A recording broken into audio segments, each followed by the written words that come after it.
Hey, how is everybody doing? Well, and welcome back to Cryptid and Paranormal Kingdom with Carlito and Tom. I'm your host, Carlito Castro, and I have special guests for you tonight, folks. I have Laura Greenlee, aka OK Nana, on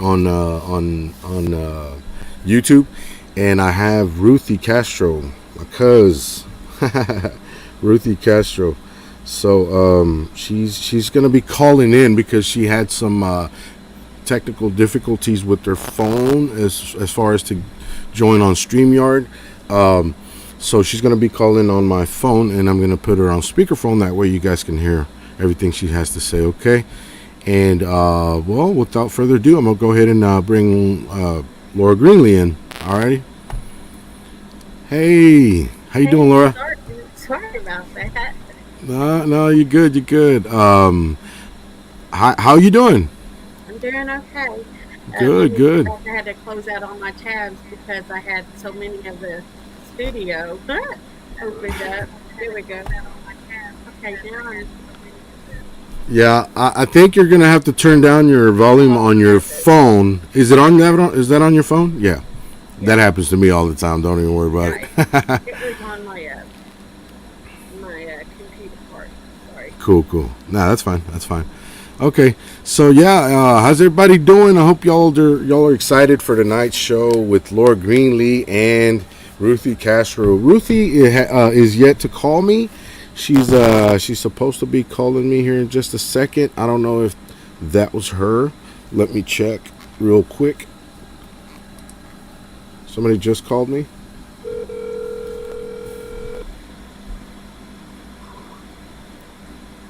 Hello? Hey, Ruthie, how you doing? I'm good. I just tried calling you 3 times and it wouldn't let me come through. Yeah, sorry, I saw that. Yeah, I got my phone blocked to phone on how do you say phone numbers it doesn't recognize. But yeah, I called you back. I figured it was you. How you doing, Ruthie? Oh, I'm staying cool, thank you. How are you? I'm good. I'm good. Can everybody hear Ruthie? Find everybody. Laura, can you hear Ruthie?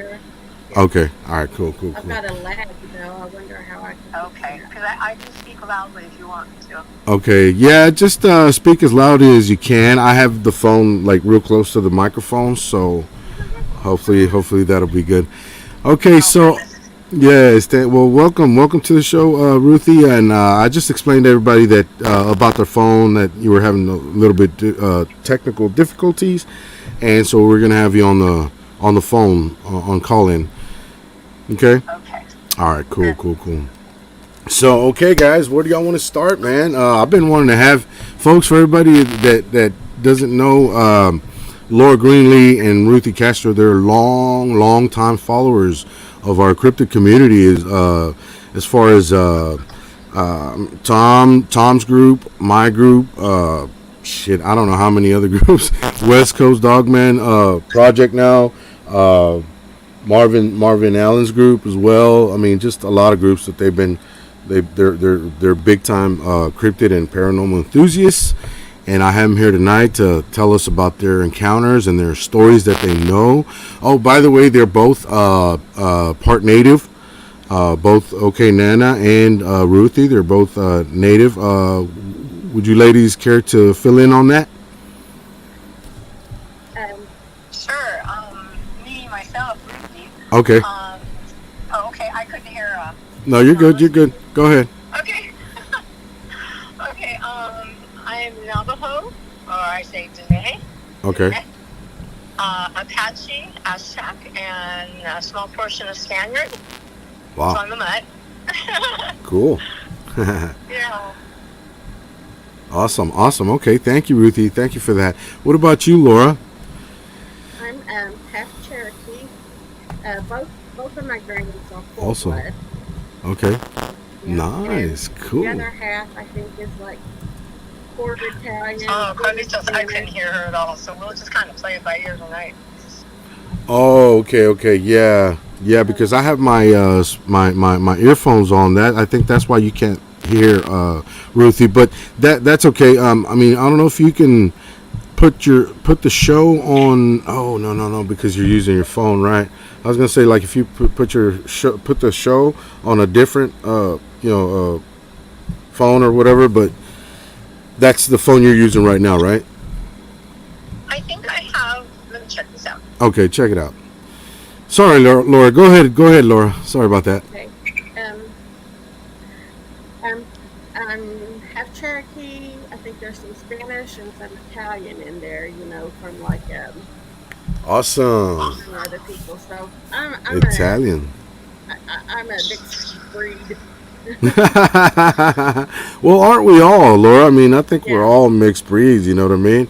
But there's always a part of us that really comes out more than the rest, right? Of Yeah. course. But yeah, that's awesome. So you're part Cherokee as well as well as Ruthie is. That's awesome. And she's Yeah. part Apache. She said, I don't know if you heard that, but yeah, she's part Wow. Apache too. So Yeah. yeah, so you got that Italian blood in you, okay? You got that Uh, paisano blood in you. well, Uh my uncle told me that on my mom's huh. side, Uh huh. her dad was Beach, Beach. But when Uh they huh. come from Italy, it was on the beach. But how the government likes to shorten the names, Uh huh. and they just shorten it down to Beach. Oh, okay. So Okay, that's where cool. the Italian part comes in, I think. Can you hear that, Ruthie? Oh, barely. Barely. Okay, yeah, because I got Yeah. my earphones where they can like right up on my phone, so where you can hear it. And I have it so loud that I can actually hear it without having them on. So yeah, so I'm good. Oh, Yeah. we'll work it out. It'll be all right. Well, just let me know when you want me to speak, and I'll stay quiet. Yeah, So yeah, you. yeah, yeah, absolutely. Yeah, no. Whenever we have a question for you, or I want you to, fill something in, I'll let you know. Okay, Ruthie. Okay. All right, awesome. Okay, Laura, I guess we'll go ahead and start with you, Laura, on how you got interested and involved in cryptids, and or paranormal, because a lot of people start with paranormal, then they move on to cryptids, right? Like Al Santoriga, that's how he started with paranormal, UFOs, and all that, and then he moved on to cryptids, and so did I. Same thing. I started with UFOs, then I moved to cryptids. But yeah, so can you tell us a little bit about yourself, Laura, like how you started and all that good stuff? I Okay. guess mine was kind of a blend of paranormal and cryptid because I don't know. I mean, Oh, okay. I would call the little people probably. I don't know if it could even be called cryptid because I think of them as a tribe, just like I do Bigfoot. But all of Right. this, I grew up with it. Um, I grew up with it. It was besides the Bigfoot. With the little people, I knew all about it. We knew what to do. We knew to leave food out for our protectors. Granny always talked about them, and we always knew that they was around. Every home has a protector. And so it wasn't nothing. I mean, it wasn't nothing to talk about it and to say, this happened or that happened. Little people did my keys, and they're messing with me and all that because it was a norm. Mm-hmm. So now with the Bigfoot, uh, I grew up. I was especially afraid of Bigfoot because I would always sleep with my grandpa because he had the guns behind behind the bed, on the rack. And so I would sleep with him because I would have these dreams. The Bigfoot walking across the window and see the shadow clearly because Right. light was right there. And there was some big old shadows. So it wasn't no human. And so before the show Bigfoot even came out, I was already seeing them, and I was afraid of him. And I would always tell Grandpa, if they come after me, I'm going to get one of your guns and I'm going to go and shoot them. Of course, now I know, we're not going to be shooting them. But I was scared. I was scared, and I never thought of anything about them coming after anybody else, or it was always just me. You know, I was afraid they were going to get at me. But that was my fear of Bigfoot, so it was always in my soul. Yeah. Okay. Cool. Hey, Al was mentioning that you have some type of echo, Laura. So he's saying it's hard to understand her. So I don't know. Do you have two volumes going on? I mean, I know you're on your laptop, but do you have your phone maybe next to you, and that's why it's doing the echo? Do you think? Or another thing that it could be also. Oh, she left. Okay, or she exited the building. Another thing that it could be also, because it's happened to me before, that you have to plug in your earphones for it not to be an echo. It's happened to me before with the guys with Al Sanariga and Thomas Cardos. That's why I know that it might be that right there. Yeah. So yeah, that might be a good idea too, Al. Says Carlito, maybe you should interview Ruthie when you're done with Laura. It might be that. So you know what? I think we'll go ahead and try that. But as soon as Laura gets back, because some reason she left the studio. But okay. Let me see. So I got you, Ruthie. I got you on speakerphone. Okay. Let me see if they can hear you good. Okay. Okay. All right. Yeah. Go ahead. Okay, hon. My experiences started when I was 3 years old. Okay. Mine was more of a spirit experience. I grew up in a haunted house. Okay. Can they hear me? Yeah. Let me ask everybody if they Okay. can hear you. Can y'all hear Ruthie? Everybody? Yeah. Laura said yeah. Okay. I was 3, and then from then on, I started having experiences all the time at home. At 9 years old, in high school, I started having visions. Mm-hmm. I started having actual visions of what was in the house. Then in high school, I kind of dabbled in the darker arts. I hate to say that. Right. And got out of it. Woke up, got out of it, and had more visions. Actually was approached by negative beings, and I managed to get away from them. When I was in my 20s, I met a woman who was very psychic and told me that I was going to be a very powerful psychic. I've experienced people throwing voodoo at me, santeria. I didn't have a teacher, but my mom was very psychic, so she tried to help me as much as possible. Mm-hmm. I was about 19 when I had my first Bigfoot encounter. I was in Oregon. Okay. Wow. I was just north of Roseburg, Oregon, which is southern Oregon. Mm-hmm. Went up into the Callahan Mountains with my boyfriend at the time. And it was real interesting because it was watching me, and I didn't know.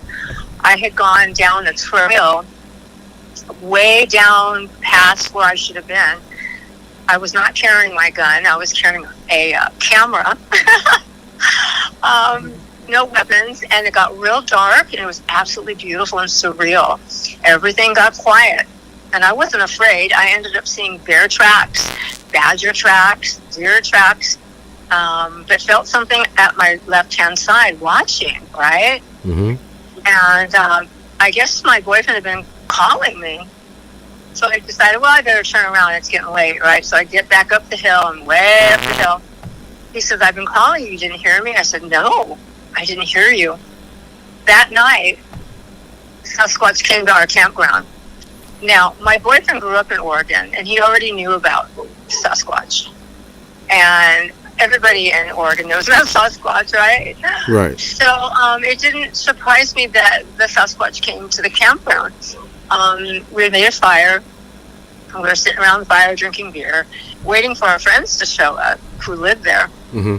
And I heard this one crunch, a real heavy crunch, and everything went dead quiet. And my boyfriend and I looked at each other, and I said, "What the heck was that?" Mm-hmm. He goes, "That is not a bear." He knew what it was. We just felt it. Right. So we jumped in the van, locked the doors, and we stayed there for like an hour, and we could hear something outside the van, and we actually felt him push the van. Mm-hmm. I didn't even look out to see how tall it was, but it finally left, and then our friends showed up, and we were upset with them because we thought it was them that had come. They said, "No, you guys must have had Sasquatch come."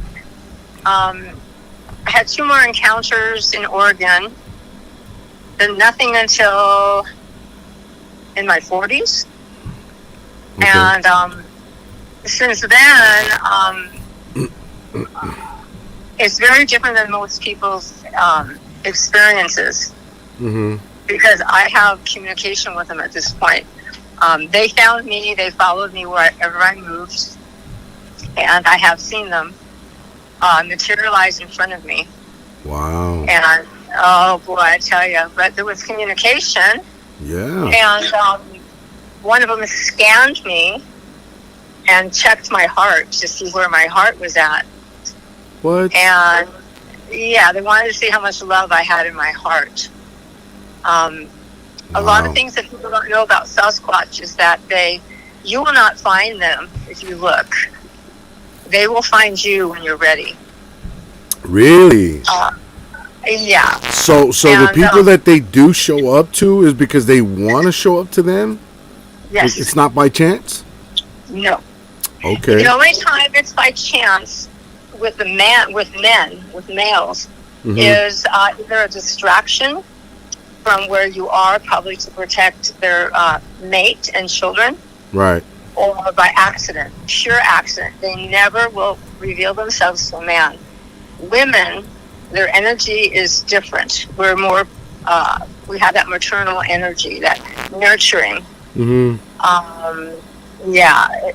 I have a lot of knowledge of them past the 3D. That could be a whole show in itself. But right. I do communicate with them every day. Mm-hmm. Yeah. Wow.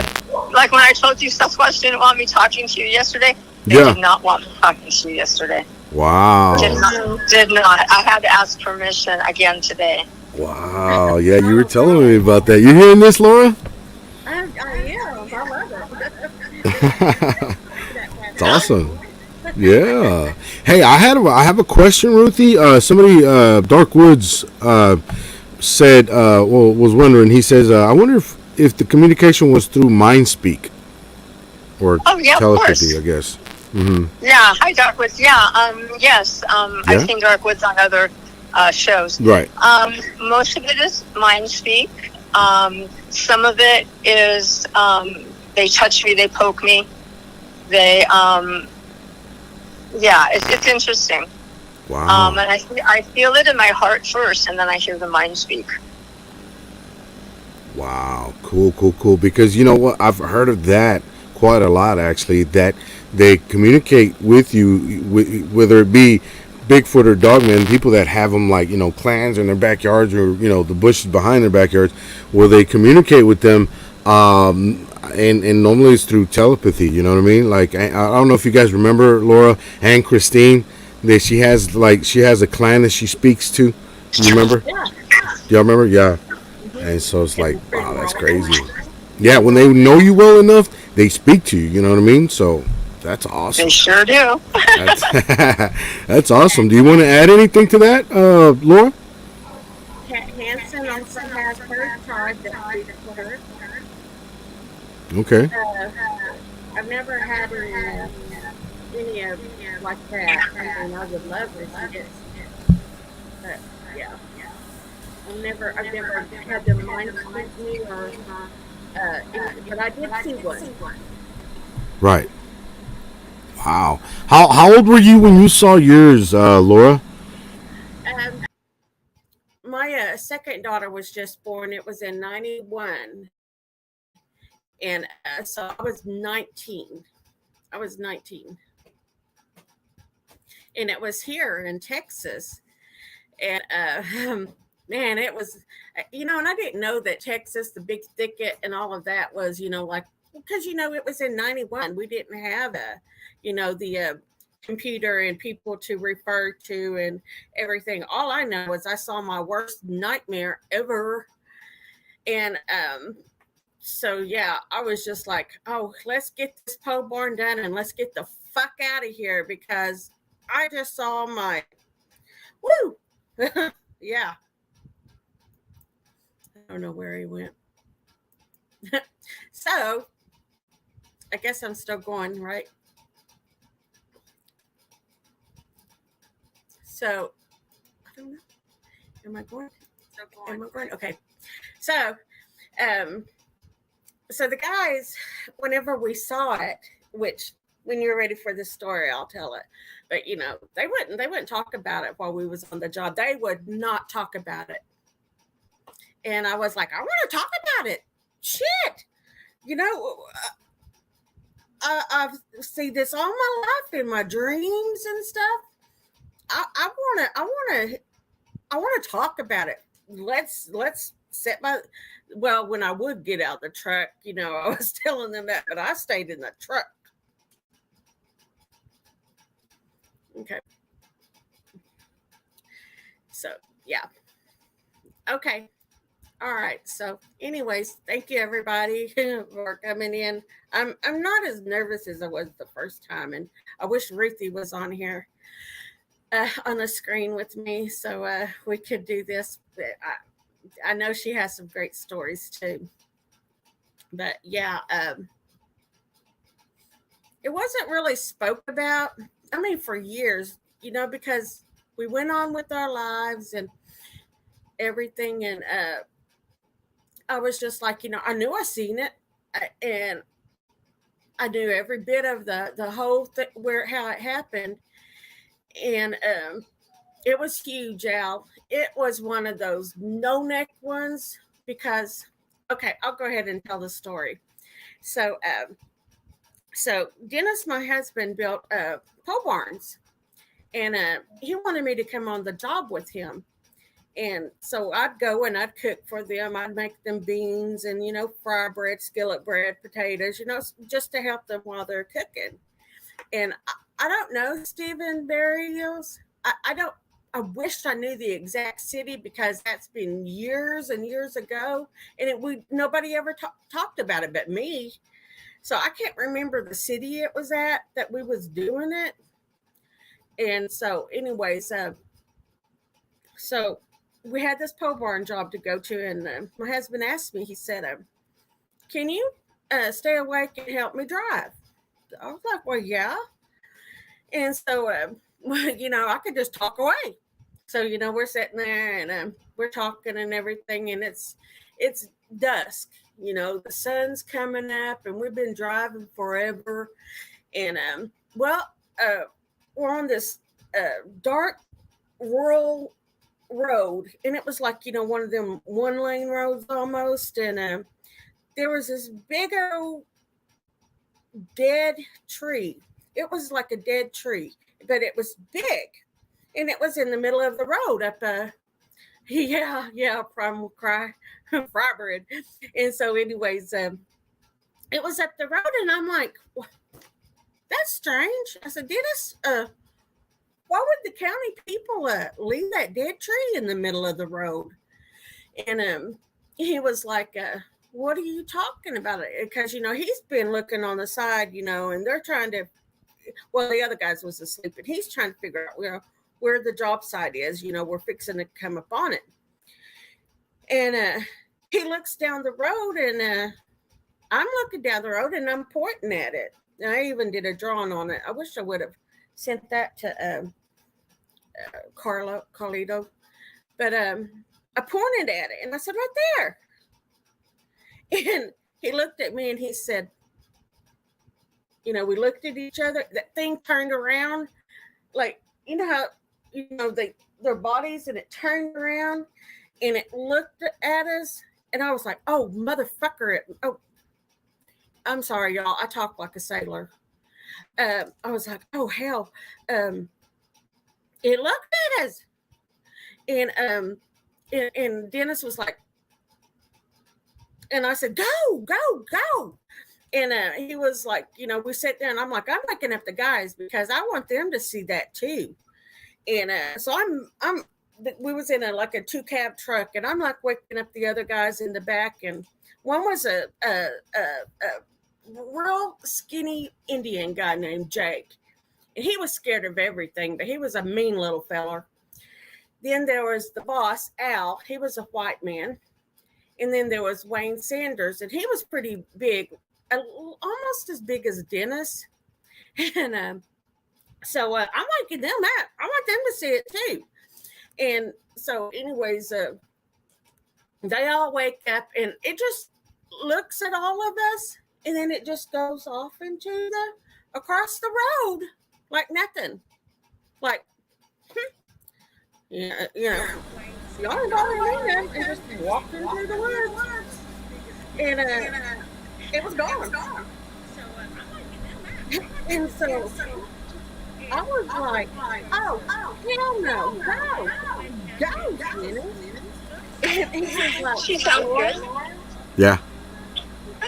I'm back, Laura. Okay, now y'all. I kind of busy. No, you're good. You're good. It was like 3 or 4 steps, Stephen Barrios. He was big. And he was in the middle of that road, too. And so, anyway, Dennis said, the reason why I was slowing down, Laura, he said, is the job site's not here. Right. I said, hell no, take me home. Not doing it. Fuck that. Oh, God. So we had a 22. But I stated, and I thought me and Jake was going to fight over that 22, seriously. But he was squirrely, he was scared too. And he was just all like, me and him was scared. And I said, we're getting the 22. I'm getting in the truck with the gun. And y'all go stay out there. Y'all get out of Hey, Laura, I'm sorry to interrupt. Did you see Al Santoriga's question about how big the one you saw was? Yeah. Okay. I told him it was one of those big no-nest ones. And I didn't know back then there was a no-nest one. No. Right. Because I thought it was a dead tree, Carlito. It was in the middle of the road as we're driving down it. And it was just there. And I couldn't figure out why it was in the middle of the road. Wow. Yeah. So at first it looked like a big old tree trunk, maybe? It Just looked like a dead tree Yeah. in a rural road. Until it turned around and looked at me and Dennis. And I was like, oh, shit. He said, that ain't no tree. right. So, yeah, I would say about 9 foot. Because it was far, but it was still some way down there. And it was big. So I'm going to say about 9 foot. Because the strike that it did, like I said, it was like 1, 2, 3, 4. It was gone. Mm-hmm. And man, that pole barn. And if you know pole barns, you have sheds and whirlybirds, and those have extra details, extra time. This shed had this pole barn had 2 sheds and 2 whirlybirds. And so that would have made it like 4 or 5 days for the 4 guys to finish it. And that's working hard. But this barn got done in 2.5 days flat, and we was out of there. Yeah. Yeah. Wow. So I was a big boy, 9 feet. I've heard they go up to what is it, 15 feet, Al? I know Al knows all about that. I've heard they go all the way up to like 15 feet. That's humongous. Like 15 feet, like anything over 9 is big. Like God, I'm like 10 foot. God, that's huge. But I can't imagine 15 feet. God, man, 15's a giant. No, those are the giant ones. Yeah. Yeah, it was like an old black rock kind of steep valley, and it was just standing in the middle of the road, and now Wow. I know that they know we're coming before we usually do, and man, it was like I said, I saw my worst fears come to life. Right. And Hey, there was a question from Steven Noxiumbertos. He says, did it jump or run, or like how big was the foot length? Did you see? yeah, I told them about 4 strides, maybe 3.5, because it was, tall, long-legged, but Yeah. it was big. Wow. But no, it didn't jump. It didn't get excited. It just merely turned and looked at us like, Just nonchalantly just walked away. yeah. Yeah, I've heard I that mean, before. it Yeah. didn't bother me. I mean, he was just like, y'all ain't nothing. Right. You know, Wow. Yeah. Wow, that's we cool. didn't mean because if he would growl or drop Yeah. something, oh, Exactly. That's what I was gonna say. That's what I was gonna say. You better consider yourself lucky because it was a good encounter. Where he didn't get yeah, excited or aggressive or started growling or even bluff charged you. You know what I mean? yeah. So. Carlos, Toledo, oh, he's almost called Carlos. Um, I guess it kind of calmed me because it knew, that I was so scared that, I would almost, I think I did cry. But then, I did stay around the truck mostly, but still, I can't believe I stayed there. I can't believe it, but I did, and but, I've also heard, and I know Ruthie's listening in also. Um, I've heard that cryptids are like way different behavior with female women, you know, um, than males. I've heard that a lot. They tend to be more aggressive with men, with males, yeah, and I think it's because of the pheromones or the hormones that they smell on us, versus the ones they smell on women.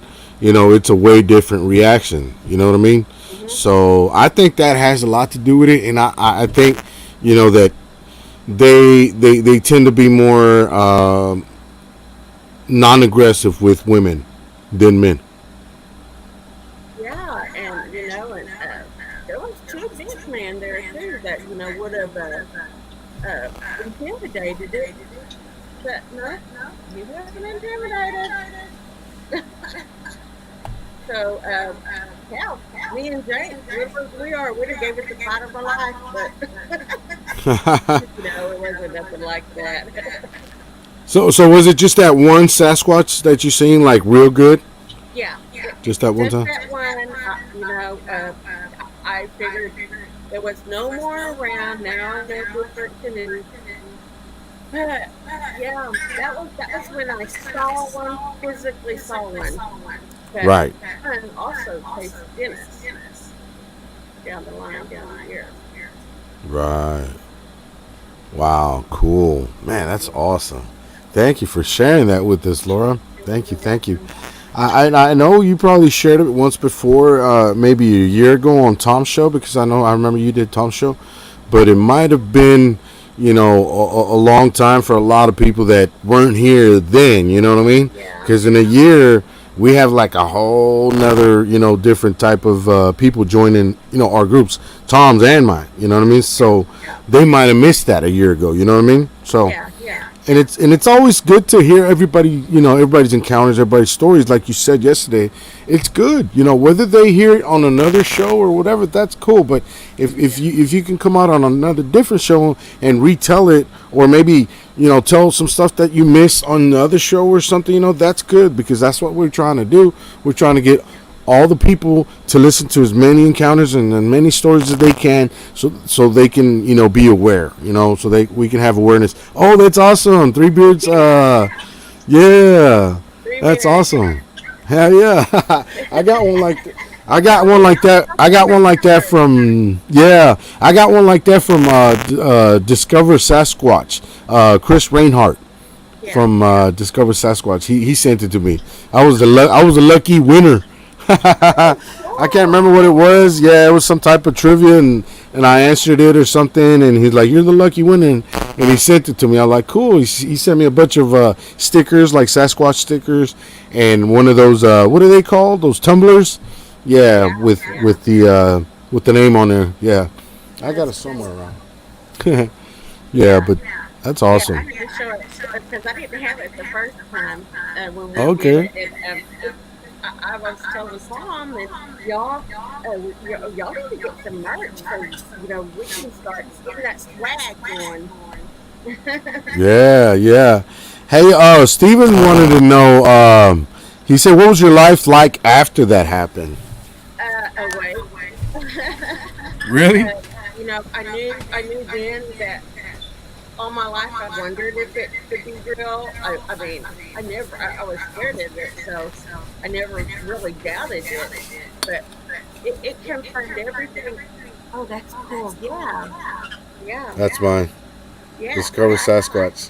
Yeah, Yeah. Chris Reinhardt sent it to me. I'm like, oh hell yeah, man, thank you. Cool. Pretty neat. But Yeah. after that, even, I was just, anybody ever tried to tell me that it wasn't real, I'm like, you know what? I saw it with four grown badass men, and they was ready to get the fuck out of there. Yeah, yeah, Yeah. yeah, exactly. Yeah, and Fire. everybody like who said somebody said here, yeah, okay, Primal Cry, she said we're all here to learn. Yes, that's exactly right. Yes, it's always good to learn something new every day, especially like us that we like this cryptid stuff and paranormal stuff. It's always good. I'm always looking at different channels, different stories, different encounters. Like I look at that. I look at that shit every day. Honestly, I go to sleep to that. I wake up to that. I eat lunch with that. You know what I mean? It's just when I'm at work, I don't, and sometimes I do. I have my earphones on and I'm listening to different encounters. You know what I mean? While I'm working, but yeah, it's awesome. It's always good to learn. Something or hear something new. You know what I mean? Yeah. But that's awesome, Laura. I was in Texas, Dark Woods. It was in Texas, but I just can't remember the city the little town that we was building the pole barn in. What was that? What were you talking about? Because I might know because I'm from Texas. No, I don't. I don't remember the town. I'm trying to get a hold of the other man that the girl's daddy was alive. He tell me. But Oh, for the town. The town name was in '91 when it happened. So. where was it close to? Do you remember? No, I just remember that we left out from Sallisaw Way, or seems like we left out Sallisaw Way towards Fort Smith, just like going home nowadays. How we go home and we go through Sallisaw. So I mean, it had to have been, I don't know. I don't even want to guess. You're talking about North Texas, like close to Oklahoma? I don't know. I know we Okay. traveled for a while, and probably 7 hours maybe. I don't, like I said, I don't want to guess it and be wrong. I am trying to get a hold of the men that are alive so I can get the exact area. Because I want to know if this is near the big thicket, because he was big. Mm-hmm. So, I don't know what it was. But they was Yeah. nuts. He didn't care about her, so that was good. That's cool. That's cool. Well, thank you very much for that encounter and for that information, Laura. Ruthie, you can. Yeah, I had the phone right next to the computer speaker, Laura, but she said she couldn't really hear you that well. So, ah, That's all right. Will you ask Laura a question for me? yeah. I was gonna ask you, Ruthie. So, what about you? Like, I know you said you had multiple encounters, like when you were a child, a very small child, actually, right? Something like 8 years old or something. With Bigfoot? No. Yeah. With when I was older, when I was 20. Okay, but I thought you said something about when you were younger, like as a child. You didn't have anything. Oh, no, as a child it was more paranormal. Oh, more paranormal. Okay, that's what it was. Okay. Yeah, alien kind of contact, weird stuff. Wow. Okay. We'll talk about that in a little bit. Right now, we're talking about Sasquatch and so you were telling us about the clan uh, that you communicate with, Ruthie. Right. Can you tell us a little bit more about that? Like how did that start? And tell us where you're located too. Not exact pinpoint, but just the area, the general area. Okay, I live in Southern California. Southern California. By Okay. the San Gabriel Mountains. Okay. Very close to Big Bear, which is the San Bernardino Mountains. So I'm getting towards the desert. Right. And I live right on the foothills where there's plenty of game. There's big water reservoir. Perfect place for Sasquatch. Yes. What do you want to know about the plants? How many there are? Or Yeah, that's what Laura was saying. A lot of waterways. Yeah, because that's like perfect habitat for Bigfoot, Laura. In the mountains of California, which is Big Bear Mountain, and then they got the Mojave Desert right next to that, and then they got the beach, of course, right next to that. So that's like perfect. And they got lakes, and they got streams and rivers coming down, from the mountains and all that. So yeah. So what was your encounter like, Ruthie? The first encounter, Mhm. I actually wasn't into Bigfoot for a long time. I totally forgot about it. And then I started listening to a radio show, and through the radio show, there was an interview from a woman from Michigan that was talking about Sasquatch. Right. And I reached out to her, and she called me, and we were talking, and we got along very well, and she told me a lot of things. So that night, I fell asleep and had a dream. And that's my first communication with actually the Sasquatch, me seeing his face. He came to me and he was telling me how disappointed he was with humanity. Right. And I woke up crying. And then after that, everything just kind of snowballed. I started having more communication. I started to see, I had a first encounter with a big blackish, I'll tell you what he looked like. He was black, brown, and red. Black, brown, and red, okay. And red, yeah, and he was about 10 feet tall. 10 feet tall, wow, okay. Very young, maybe human years, maybe 30. 30 years in human years, okay. And then he also introduced me to his little one, which was a female. She was blonde colored, like fawn colored, which I was really shocked, since I'd never seen a fawn color Sasquatch. And then the mama I didn't meet till later, and she was brownish red, very shy. Okay. But when I met these, my dog was still living. I had a big Chow Chow Akita, and he saw them first. And you know how people talk about them, their energy, how when you can see them, they vibrate like the predator, like you see the waves, you see the energy lines. Right. Just so that your viewers know, I am a seer. I am a Hayoka. I don't like to say, but I see so much stuff. So they came in. Okay. And so I was bending over and talking to my dog, and my dog looked up like, what the hell is that? And I look to my side, and I see the big black one vibrating like he touched the ceiling, And then I turned and I looked, and the little one was sitting by the front door, sitting on the ground, like kind of smiling.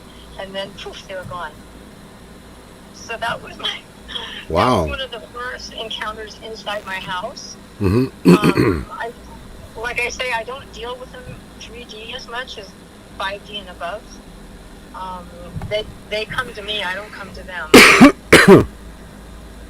But the clan, I've met about. I was trying to write notes here.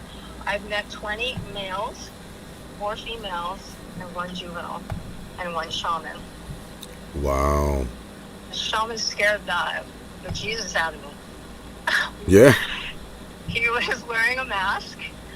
He was wearing a beaded headdress made of stones. And he actually froze me in my spot where I was sitting. I was sitting in the backyard, just stargazing. And I was talking to a girlfriend on the phone. And all of a sudden she goes, Ruthie, I see your Sasquatch walking down the street by your... She started screaming, he's taller than your tree. And I said, where? And I look up and I see the black one standing by my fence. Then I see the shaman come out of the tree. He came out of the tree with his face, and I just almost fell back into my chair. I wasn't afraid. It was the energy. I shook. It was like nothing I've ever witnessed before. Mm-hmm. It was so strong. Now, I have to tell you the secret.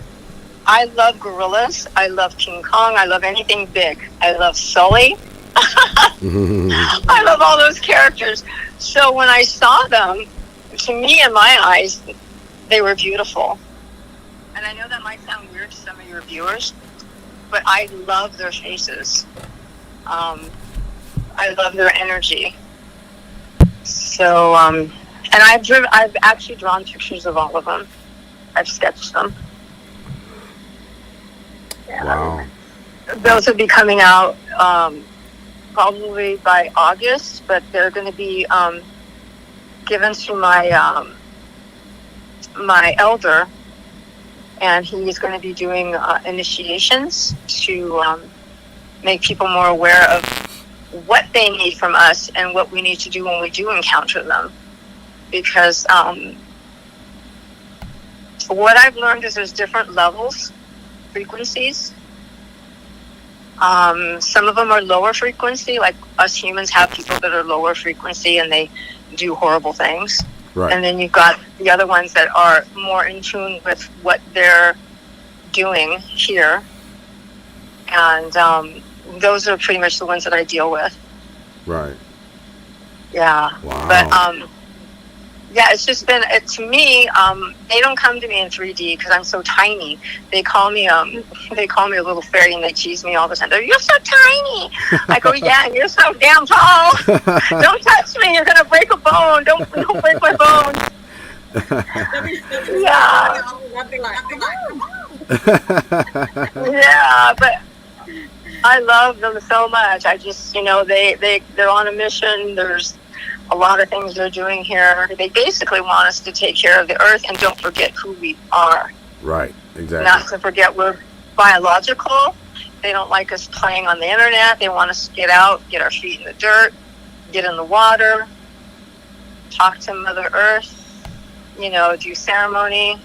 You know what? That's what Stephen Noxian Barrios said on his interview. He said that they want us to be out there, on the ground, with our feet on the ground, you know what I mean, and away from nature, feeling, yes, nurturing, yes, where you can feel the nature, at its best. Yeah, that is true.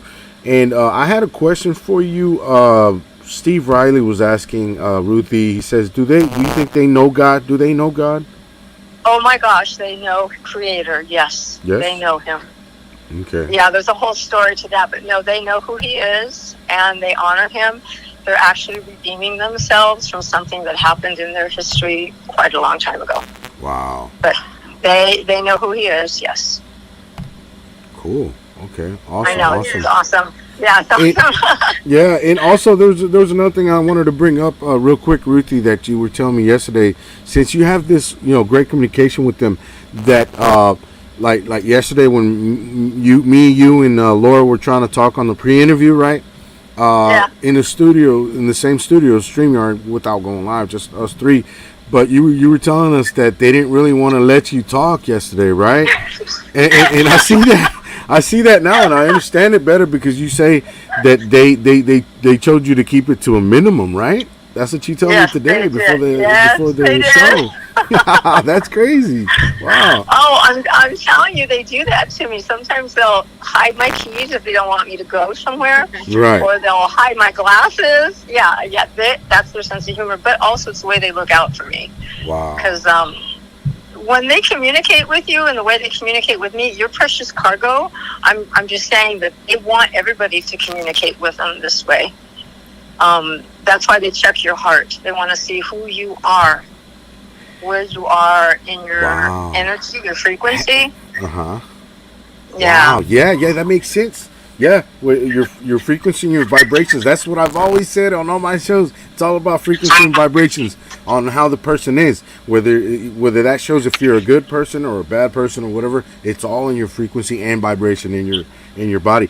I have a question from Steve Riley. He says, have they been here since the beginning of time?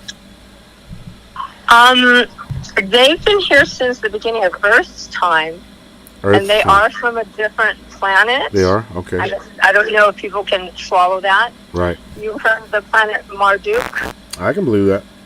where the asteroid belt is, where the planet was destroyed. Okay. I just found out the other day that they were actually created by a lower faction to be soldiers. And they are foot soldiers. But they came here.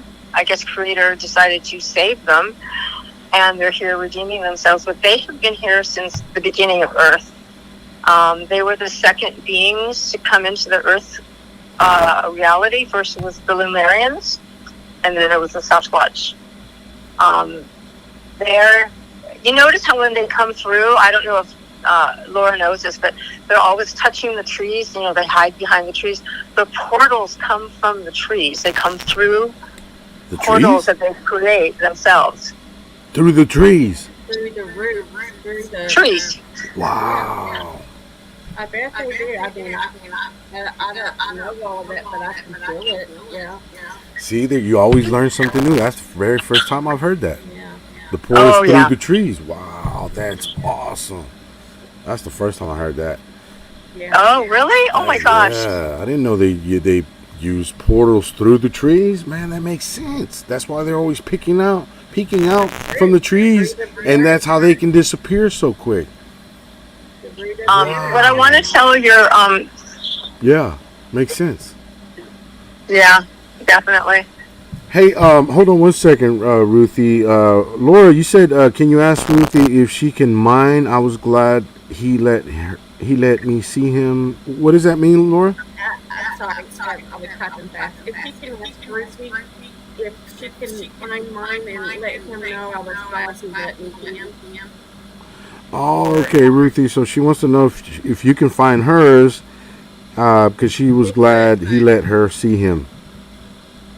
Oh, say it again. Can I help her find her Sasquatch? Yeah. Yeah. Okay, cool. Well, there you go. There you go. Y'all got a little conversation starter right there going. There you go. That's a whole nother show, guys. That's a whole nother show. So we'll let Laura and Ruthie settle that out between them. Okay, cool. Wow, that's awesome. That's like I was saying. That was the first time I've ever heard that, and that makes a lot of sense. That's how they can appear and disappear in the woods. So, how you say? So, hold on. The word I'm looking for is so, like a ninja. How do you say? What's the word I'm looking for, Laura? So, damn it.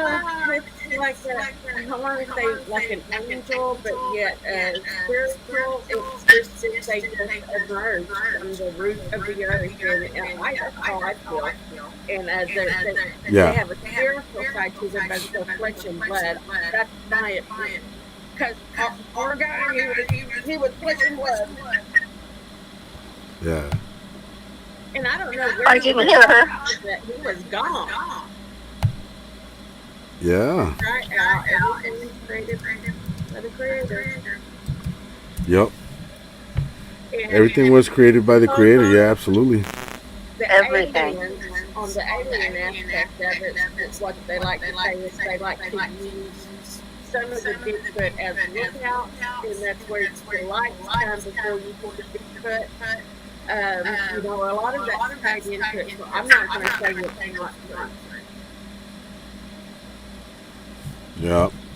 Did you see what Dark Wood says? He says, "Wow, that explains the faces on the trees when I took a picture of Dogman and Bigfoot. Total of 4 cryptids. Yeah, that's why they you can see them in the trees, and you can see like a face within the tree. You see what I'm saying? Kind of like cloaking. Yep. Yeah. They also can climb the trees and stay there and watch you. Right. Yeah. Of course, they can climb trees, and Dogman too. That's why they say always when you're in the forest, always look up, because they might be up in the trees, and that's I think that's a very good theory on how they get around in the forest without making all the noise on the ground through the trees. That too, yes. Kind of like monkeys, well, you know what I mean? But They are ninjas. Elusive. Thank you, Prime Cry. That's the word I was looking for. Elusive. Thank you. Yes, that's how they get around so elusive. Like nobody noticing them, nobody hearing them, nobody, through portals. That makes sense. That makes a lot of sense. And just like Darkwood said, yeah, that makes a lot of sense now. Wow, that's crazy. Man, that's awesome. Well, Carlitos, Yeah. I wanted to mention something also about the structures that they see in the forest, how hunters will see the big X marks with the great big tall thin sapling trees. Okay, that is definitely a do not enter sign. They get bigger and taller because the hunters are not paying attention. What they're doing, they are protecting their sacred portals. Their portals are considered sacred to them, and they get very upset when the hunters don't have reverence or respect for that territory. That's why a lot of hunters are chased, rocks are thrown at them, they're terrorized. Yeah, so if anybody sees those structures, please do not enter. Right. Show your reverence. Show your reverence. What I do is I place my closed fist on my heart and I touch it twice. And they know that you understand what it is that you're seeing. I do some sign language, and I do also speak one of their languages. Uh-huh. Yeah. Wow. Cool. That is cool. So yeah, and thank you for sharing that with us, Ruthie, because a lot of people, including myself, don't know the explanation for the structures. Of course, they're like trying to tell you something, right? Like stay out, right? Yeah, obviously, everybody gets that, like stay out, right? Right. But why? For what reason? Why? What's the reason for that? Because they're families, because they're young, Yes. because they're, what are they protecting, or what are they trying to keep people out of? You know what I'm saying? And you just told us that, that they consider that like their sacred grounds, right? And Right. And they're protecting their portals as well, like you said. And their families, their children, their wives, they will protect their families. Right. Yeah. Yeah, because a lot of people run into those structures. Dark Woods is one of them. Shane goes out there and he finds some structures also in the California mountains in the northern part of California. Yep. Me too. Yeah, so that I hope Shane's listening so he can learn what those structures are all about. You know what I mean? Yeah. Yeah. They don't understand why we don't get it. Yeah. Hey, so there's Laura just mentioned something really, really cool, and I would like to ask you if you can, expand on that, Ruthie. Why do they? I get the X's in the structure, the TP looking ones, all that. But what about the ones that are like completely bent over, like a U shape? What is that? Those it's pointing to the direction that they're going. It's a signal to the other Sasquatches, the scouts, that come through. Wow. Yeah. So that's for them to communicate. Yeah. Here's where we're at. We're going that way. Yeah. Wow, awesome. Thank you, ladies, for that. Wow, I didn't know that's what it meant. Like which way they're going, and that's for them to communicate within each other, right? The Bigfoot, Right. because Yeah. we sure as hell don't understand what all that means. You know what I mean? We see it, Just like but yeah, smoke signals. right. Wow, Yeah, definitely. wow, that's awesome. That's awesome. Once you start learning, it's so easy. Yeah, yeah, that is true. Wow, that's awesome. I'm glad I could share that. Yeah, thank you for sharing that, Ruthie. Ruthie. Yes. What do you want to add something to that, Laura? What do you think about all that? I'm with her on that. That the exes when hey we've got babies back here. Don't even think about it. Like I said, the art, meaning hey we've got a meeting here. This is where we're going to be at. We're planting here. You stay over in your territory to the other Sasquatch, and we're over here. You're the Bigfoot. Yeah. So they do. They translate through nature. Wow, that's cool. That's awesome. Now, let me ask y'all this, both of y'all. I've heard about the structures out in the deep woods, right? Way out in that's for anybody that crosses there, right? But what about this? I'm sorry. What about the structures that they do behind your house when they know you live like not even 100 yards away? What about those structures? Are they trying to tell the people that live there something, or is it just their own business? I mean, what do y'all think about that? I think That's the first time I've heard of it. hello. You know what I mean, Laura? I mean, there's people that see those structures like not even 100 feet from their house in their backyard. You know, so I wonder if they're different types of structures, or is it all the same? What part of the country? Twisted off ones, and that's the ones pointing to like their meetings and stuff. I think. Right. And then you have there's just so many. This is all how I feel about it. I just think they're letting the people, if it's that close to their home, and everybody, a lot of the people in the group have them, and that have the signs in their backyard. I'm just thinking they're letting you know, hey, I'm taking care of you too. You're my family too. You may not know that I'm here, but I know you're here. Right, exactly. And see, I just saw Al Sanariga's comment. He says, I have structures 100 feet behind my house. See? That's what I'm talking about. Yeah.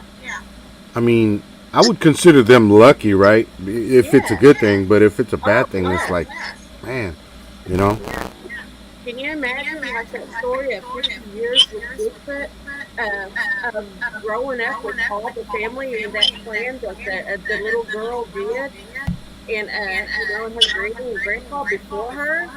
Mm-hmm. I just love that story. And then of the guy who became friends with the Bigfoot, he was on World Bigfoot Radio. He passed away recently, a while back. Him and his Bigfoot, that just, that's the soul of it right there. Wow. Taking care of the human. Right. Wow. Hey, so I have a question from Primal Cry for Ruthie. This is a question for you, Ruthie, okay? She says, Ruthie, Okay. are the structures flat on the ground mimicking stars? Star systems? Say that again? She said, are the structures flat on the ground mimicking stars or star systems? Let me ask. Give me a moment. Okay. Wow. And the rock piles. The rock piles, I think would mean, hey, I'm giving you a gift, look how pretty it is, and I'm wishing you the best. That's what I think. Okay, they're giving me two answers. Uh-huh. possible portal. Hold on. Okay. Possible portal. I know. We got a direct line. Clan name. Clan name. That's interesting. I've never asked them that question before. What's that, Ruthie? Clan name. Clan name? Yeah. Wow. Okay. Yeah, that makes sense. Yeah? Because like us Indians, us Native Americans, we go by clan. You can't marry. Yeah, we do. Etc. Yeah. Wow. See, there's more people that have structures right behind their houses. Bama BF, she's one of them. Al Santariga also has the structures, and Dark Woods also has structures right behind his house. Wow, that's crazy. Wow. You know, I didn't hear what Laura said about that. What was that? Oh, when she said about the structure being so close. The structures being so close? That I think that they're just letting them know, hey, I'm here. I know you might not think that I'm here, but I am, and I'm not only taking care of my tribe, I'm here, and I'm watching yours too. I'm your protector, Oh, yeah, that makes a lot of sense. Okay, yeah, Ruthie, she said that they do that right behind their houses, the structures, because they're letting the person know that lives there that they're there protecting their people and your people. As the owner of the house, they're protecting your people too. So they're protecting those. I was getting that, but I didn't want to say anything until I heard what she said. Yeah. Yeah. That's beautiful. Yeah, that's cool. That's awesome. Thank you, Laura. Yeah. Give them some marbles. Give them some marbles. Yeah. Or some tobacco, right? No, they have no use for tobacco. Give them marbles and give them chocolate. Marbles and chocolate? Really? Yeah, not too much chocolate. Not too much chocolate. Do they like putting beans? Ask if they like putting beans. Do they like putting beans, Ruthie? Do you like what? Putting beans. Pretty? Don't think so. Oh, no. Pretty beans. Pretty? Oh, pretty. Oh, yes. They love anything like that. They like things that are grown above the ground, so you can give them apples. Also, they love apples. Oh, wow. But just be careful. Once you start gifting them food, they will always want it from you. Yeah, that's true. Yeah. They'll come knocking at your window. So don't do too much food. Yeah, absolutely, yeah. Little people. You got to feed the little people, but don't feed beans. Just give them beans and Yeah. Wow, that's awesome, you guys. Thank y'all for man. I'm learning a lot about Bigfoot tonight, man. There's a lot of stuff that I didn't know about Bigfoot. Wow, that's awesome. Hey, so do y'all want to start talking about the little people since you just mentioned that, Laura? Y'all want to talk about those now? Oh, yeah.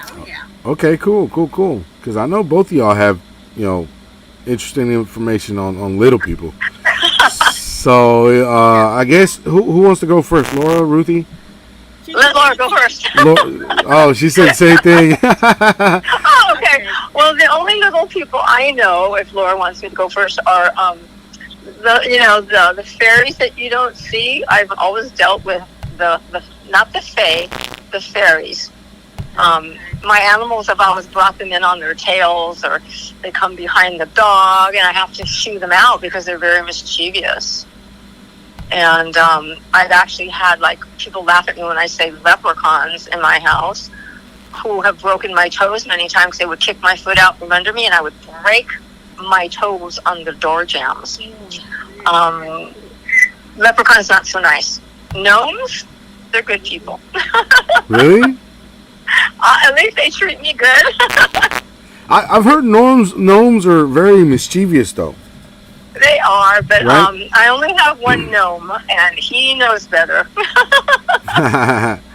That's awesome. I've heard of a lot of gnomes, never leprechauns, but I've heard of gnomes, like real little people, like really, really little people. I'm gonna say like 4 inches, maybe 5 the most. In South America, they've been sighted in South America a lot, like especially in Argentina and Chile and stuff like that. That's way down South America. You know what I mean? They've been sighted there a lot, a lot. They even have like tons of videos on YouTube, and they're all from Argentina or Chile, or those down there, those countries way down in South America. But yeah, that's awesome. Okay, so Laura, do you want to go ahead and explain on yours? Okay, yeah. Fairies is mostly, like she said, the fairies, the fays, well, with the Cherokee little people, also known as rock people, young Uyuski is the Cherokee little people, young Uyuski. Okay, there's three clans of them: Dogwood, Laurel, and Rock people. Okay, so I'm just going to give you a rundown of them before I start telling my story. And you have the pictures of them too. Yeah. To share with the people, because these are like 3 feet high. They come to the movies. They're actual little people, and they're just like that. They dress. They pick up. They have their little necklaces. My daughter said her little person girl and had like she used to get those daisies to make a daisy necklace. She would have one of those on, and then the father looked like a Viking, and he was always keeping her from because there was people close to us, and all she had to do was walk through to go to their house. She had a protector that kept them, kept her in line, and so she had some knit, telling her, "Oh, you don't need to go over there. Why do you want to go over there?" Right. Granny always told us that, every home has a protector. And down the road from us, they live in the mounds. They live in the caves and stuff. They have little tunnels. And, and they're there. You may not see them. There's the dogwood people who, they're the helpers. If a child is lost in the woods, that picture of the Bigfoot is like the treaty that they made with the Sasquatch. We're going to hunt here, and then y'all can hunt here. And we'll work together. Right, so they can coexist in a positive environment. Yes. Yeah. And so the dogwood people, they're your helpers. More, they're the ones that. They've been known that if somebody's sick and they can't take care of their family, the dogwood little people they were known in legends to have harvested corn overnight and left them on the porch of a person. And that little girl right there is the fairy that I'm going to tell you my cousin saw. She's the little fairy, like Ruthie's talking about, little tiny. Yeah. And so, and then the Laurel people, they're the cunning ones. They're the ones that's going to, the Joker, the prankster, they're going to hide your shoes. They're going to, they'll hide them, and then they'll get a kick out of you looking for them because you just saw them. But then they'll bring them back to you. You just have to ask them, Hey, all right, you got me. All right. Bring me back my brush. Bring me back my keys, whatever. Right. And so then the rock people of the three clans, they're the mean ones. Oh. Okay? They're the ones that, if you go hunt them down, in the woods, in the forest, they ain't got time for it. Just leave them alone, because they're the ones that'll disorient you. They'll put you in a daze. And you've heard of people walking in a daze. And once they put that spell on you, these are the meaner ones, then you're forever in a daze. And so, if you hear whistling in the woods, if you hear drumming of the little people, the young Ruskies, uh, don't go looking for it. It's wise not to look for it. So, now, on my story, Yeah. Granny always, like I said, had stories of them, and I always heard Granny's stories, and I'll tell hers because it's beautiful. Her and her cousin Lizzie used to have to walk everywhere to the dentist, wherever they wanted to go, to family members to play bingo or cat, they walked. Well, one day they were coming back from some kind of community thing, and they was walking the trails, and they heard singing. Well, they both stopped and pulled to the side of the trail and got off the trail, and they knew. And so they just stood there quiet and waited, and sure enough, a little while later, the little people came along singing and everything, and they had just had a ball game. Granny said they had the little gloves on, the little bats, they had the little face boxes, and they had been playing ball. And so her and Lizzie just let them walk on by, and then they went about and went home. So all those years, I've never saw one, knew all the stories of them. Granny would be teaching. Granny Mary, the picture that you have of Granny Mary. Oh yeah. Yeah, Let me pull her up real quick. who I'm talking about. Granny Mary. Yeah, let me pull her up. Okay. Okay, that's your granny. Okay. Okay. I have a lag on this one. Yeah, that's in her younger years, and she's a medicine woman, and me and Grandpa, my grandpa were really close. He's a white man, and we always teased her because Grandpa, Granny's mad at us. She will put a spell on us, and no, she knew this stuff. She could split storms, and she split them for me, and I watched her do it. She could kill a skelly with a string and just tie it. And she heard it owl, and she did it, was it no owl? And I get so scared, and me and Grandpa was like, but I mean, it ain't nothing funny. It's kind of scary when you're young, but so Is that Grandpa right there? That's Grandpa, right? yeah, that's my grandpa. He's the one that I would tell him, Grandpa, if I see him, I'm going to grab your gun. So yeah, me and him was like this. I bet. I can tell. Yeah. And so years go by, Genesis passed, I had got a direct line from his worthless punk, and I'd gotten me a big old dog ram cat. And my mom called me early one morning. It was around 9, 10 or something, and then she was like, Wilbert, Wilbert's my nickname. Wilbert, can you come over and bring us some movies? Because I take movies back in those days. Mm-hmm. And he said, can you bring some movies and we'll go do something. We'll go to the street, riding around, whatever. And I'm like, yeah, give me a minute and I'll be there. So she lived at her boyfriend's house at Cherry Tree Community. And he had a little old house that was his dad. His dad was a hardcore man. And anyway, Martin and Mom lived there. Well, I'm pulling up, and there's just a narrow driveway, and onto the left of his house, he always put the wood pile.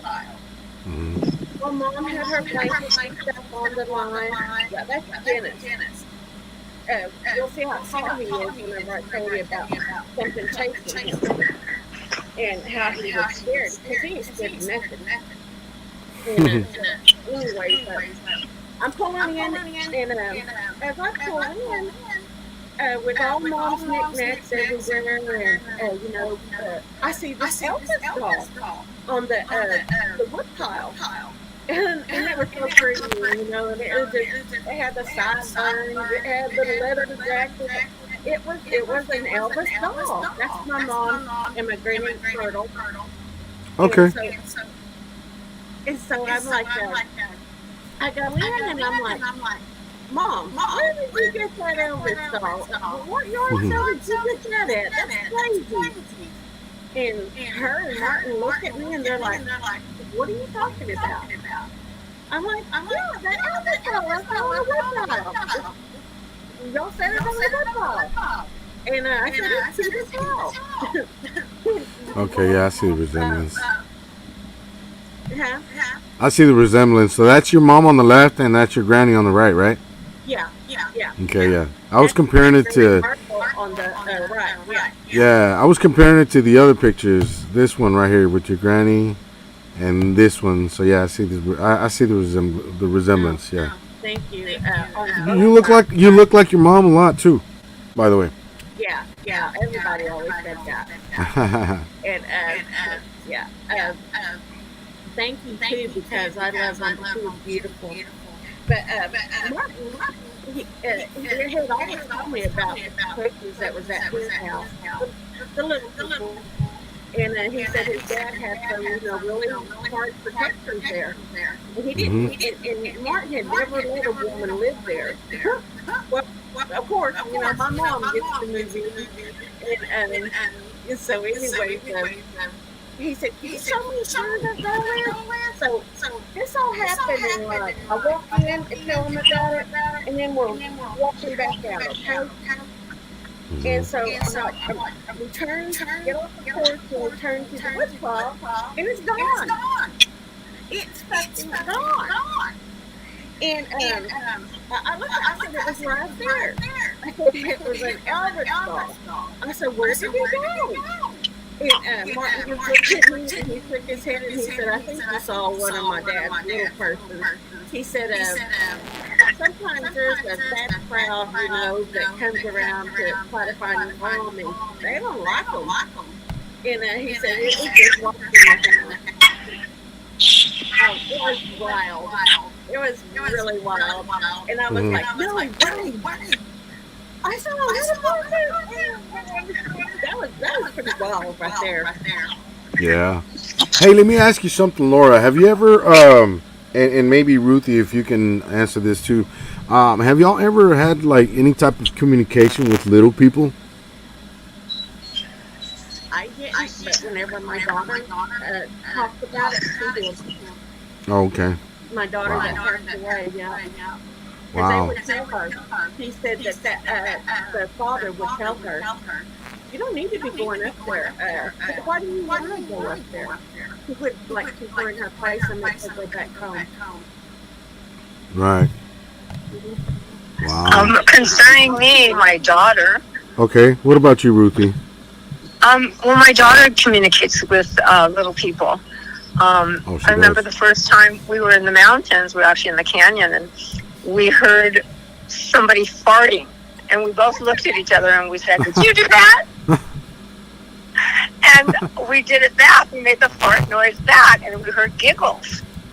But that night, it followed us home. But my daughter would always go into the mountains, first ask permission to enter, and then she had a fairy tree she would sit under. So she had a communication where I never did. Mhm. So she'd be a good one I could ask. Yeah. But that was her forte. Wow. That's awesome. And you know what? Both of y'all mentioned that children, your daughters, spoke to them. Yeah. And that, you know what? That's very common because they say children and I mean, I know it's a bad comparison, but dogs, they can see supernatural shit and ghosts and things that we can't. We adults Oh can't. yeah. Because and I think my observation on that, I think, is because their innocence permits them to see these things that we can't as adults. You know what I'm saying? Well, Mandy was an adult, and this was right before she passed away. And Mhm. it was where she needed them. she was scared of the woods, and she would even walk the woods in the nighttime to go to her friends up the hill, and they protected her Right. because it's nowadays it's a bad time, Right. and yeah, they came for her to her, they came to her because she needed them at that time.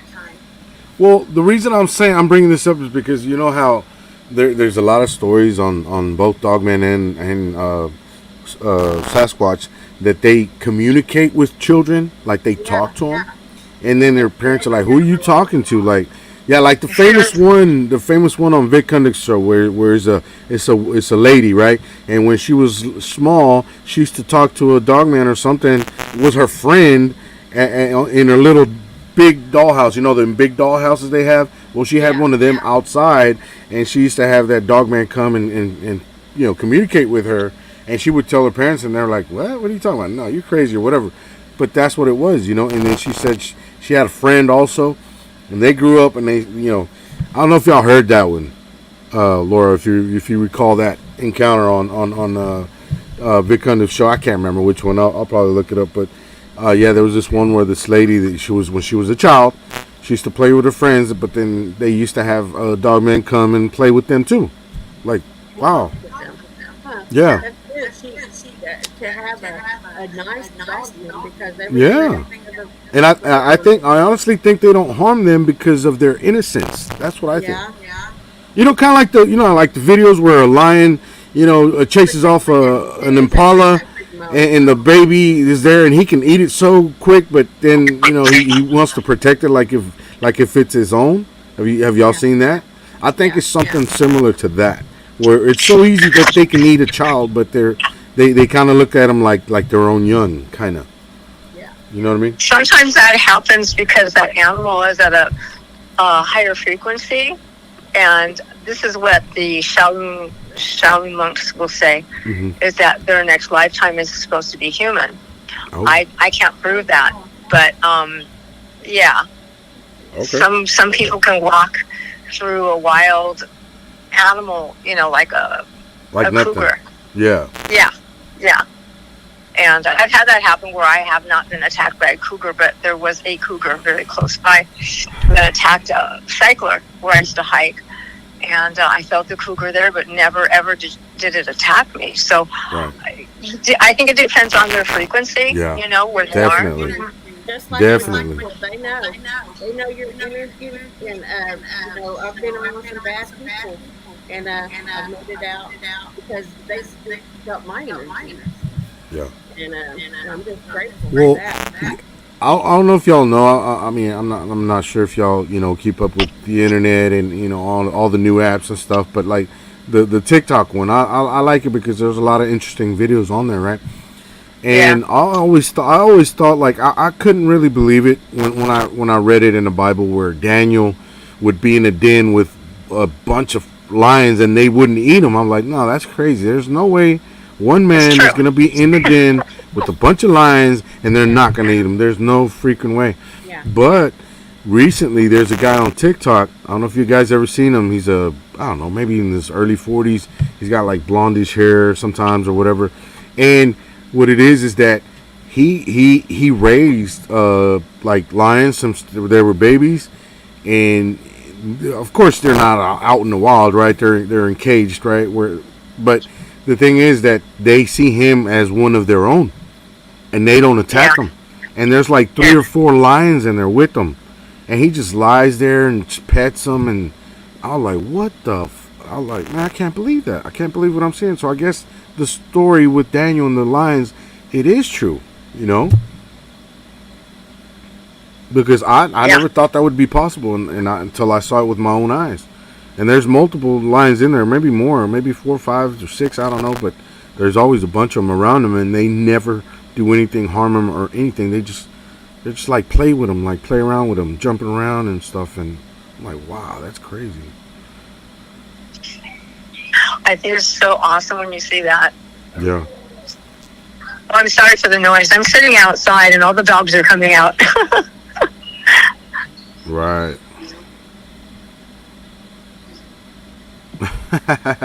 Dark Woodsy made a little joke because What do you say? I said supernatural shit or something like that. He's like, Carlito, what does supernatural shit look like, bro? Does it glow or float? Then he put LOL. There's Laura.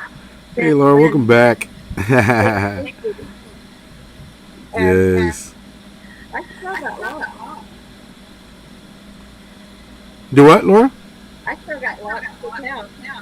Oh, cool. Yeah, sure. I was talking about. I don't know when you left. I was talking about the guy with the lions, and Yeah, he's on TikTok. He's very famous. Yeah, he's got like I don't know how many hundred thousands of followers. mhm. But it's like, wow, I'm amazed every little video that he makes. He's just lying there playing with them, and they try to sneak attack up on him, and he turns around and then they stop, and it's like, wow, that's crazy. That's mind blowing. You know what I mean? You would never Yeah, see some like somebody with you know multiple lions in an enclosed area, but it's multiple lions in there. You can see there's males and females, and they never harm them. Like they just play yeah. with them. That's crazy. But anyway, yeah. So so you guys want to continue on the little people? I'm sorry for that little rant there, but yeah, I want That's to okay. continue with the little people. Well, I don't do too much little people, but maybe Laura. Okay, Laura does. Yeah. Yeah. Granny Mary, she would always tell me whenever she would go fishing, the Bigfoot is not the only one that throws stones or because the young do too. The little people do too because Granny would be coming home. She always be fishing by herself at night. And anyway, she'd be coming up the hill and she would say, well, I got ring off. I guess I caught my share of fish. The little people come in and go home. And what she meant by that was they threw rocks at her when she caught her share, letting her know, okay, you got enough. And so it was just common knowledge to us. I knew what she was talking about. Hmm. Can we lose Laura? Huh? Right. Yeah, Laura's telling us about more little people. Oh, okay. And so, it wasn't nothing for her to tell the story about that, about the little people throwing the stones at her, and that, she could hear them, or because they lived right on the mound underneath our house. They was right there. You know, everybody had their little I person. think I lost you guys. Oh, there you are. Hmm. No, we're here. Okay. And then one time, me and their daddy we was parking, and we was at City Lake at Stillwell, and anyway, it was like in the winter time, so we had the truck closed, windows closed, and everything, but we could still hear whistling, and it was pretty scary because it was all around the truck. And Right. the space was around, going in a circle, whistling around it. Freaked me out, and I already knew. Let's go. We got to go. And we got out of there. But yeah, that's the most of my little Right. story. That's I cool. have a story about the thing that chased her daddy. Right. Hey, so let me ask y'all, both of y'all, Ruthie and Laura, do y'all think that there is actually little people civilizations out there in the world somewhere where, because I'm very intrigued on this, since y'all are talking about little people, like, like the Hobbits, like the movie The Hobbits and all them, do y'all think that it really exists where they have their little homes and their little villages and stuff like that? Yeah, I know. Oh, I do. Like I said, there's 3 clans of the young dynasty of the Cherokee Nation. I mean, it's a fact. And they live in the mounds, they live in the caves. They have their homes there. Wow. Yeah. Yeah, because I love all those movies, the Hobbits and what is the other one? They Lord all of, have Lord of the Rings and all that. I love those type of movies. So I've always wondered, like, could there really be you know, little people civilizations like that somewhere out in, I don't know, say South America, in the jungles of Brazil, or in Egypt, or I don't know, just remote They're places around the world. everywhere. Just Are they? everybody has a different name for them. And Oh, due to their surroundings were ours, they're from the Cherokee people. So they look like, the Cherokee people with the traditional clothing and stuff. Or, just whatever. Like mine was apparently with Elvis fans. But yeah, I mean, like England and Irish people, they all have theirs. And and they all live in the caves, the caverns. yeah, the cave The systems. mounds are the most things. Right. Wow. What is your take on that, Ruthie? Well, I know that I have experienced knowing a Mayan family. Hmm. Not to say they are little people, but I was told by my boyfriend one day, I want to make you aware that my friend is very short. He's very tiny. And when I did meet his friend was like 4'5".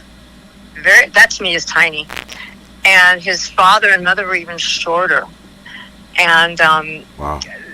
I know. So through him I learned that there are little people in the Yucatan. Hmm. But I've never been there, so I really can't.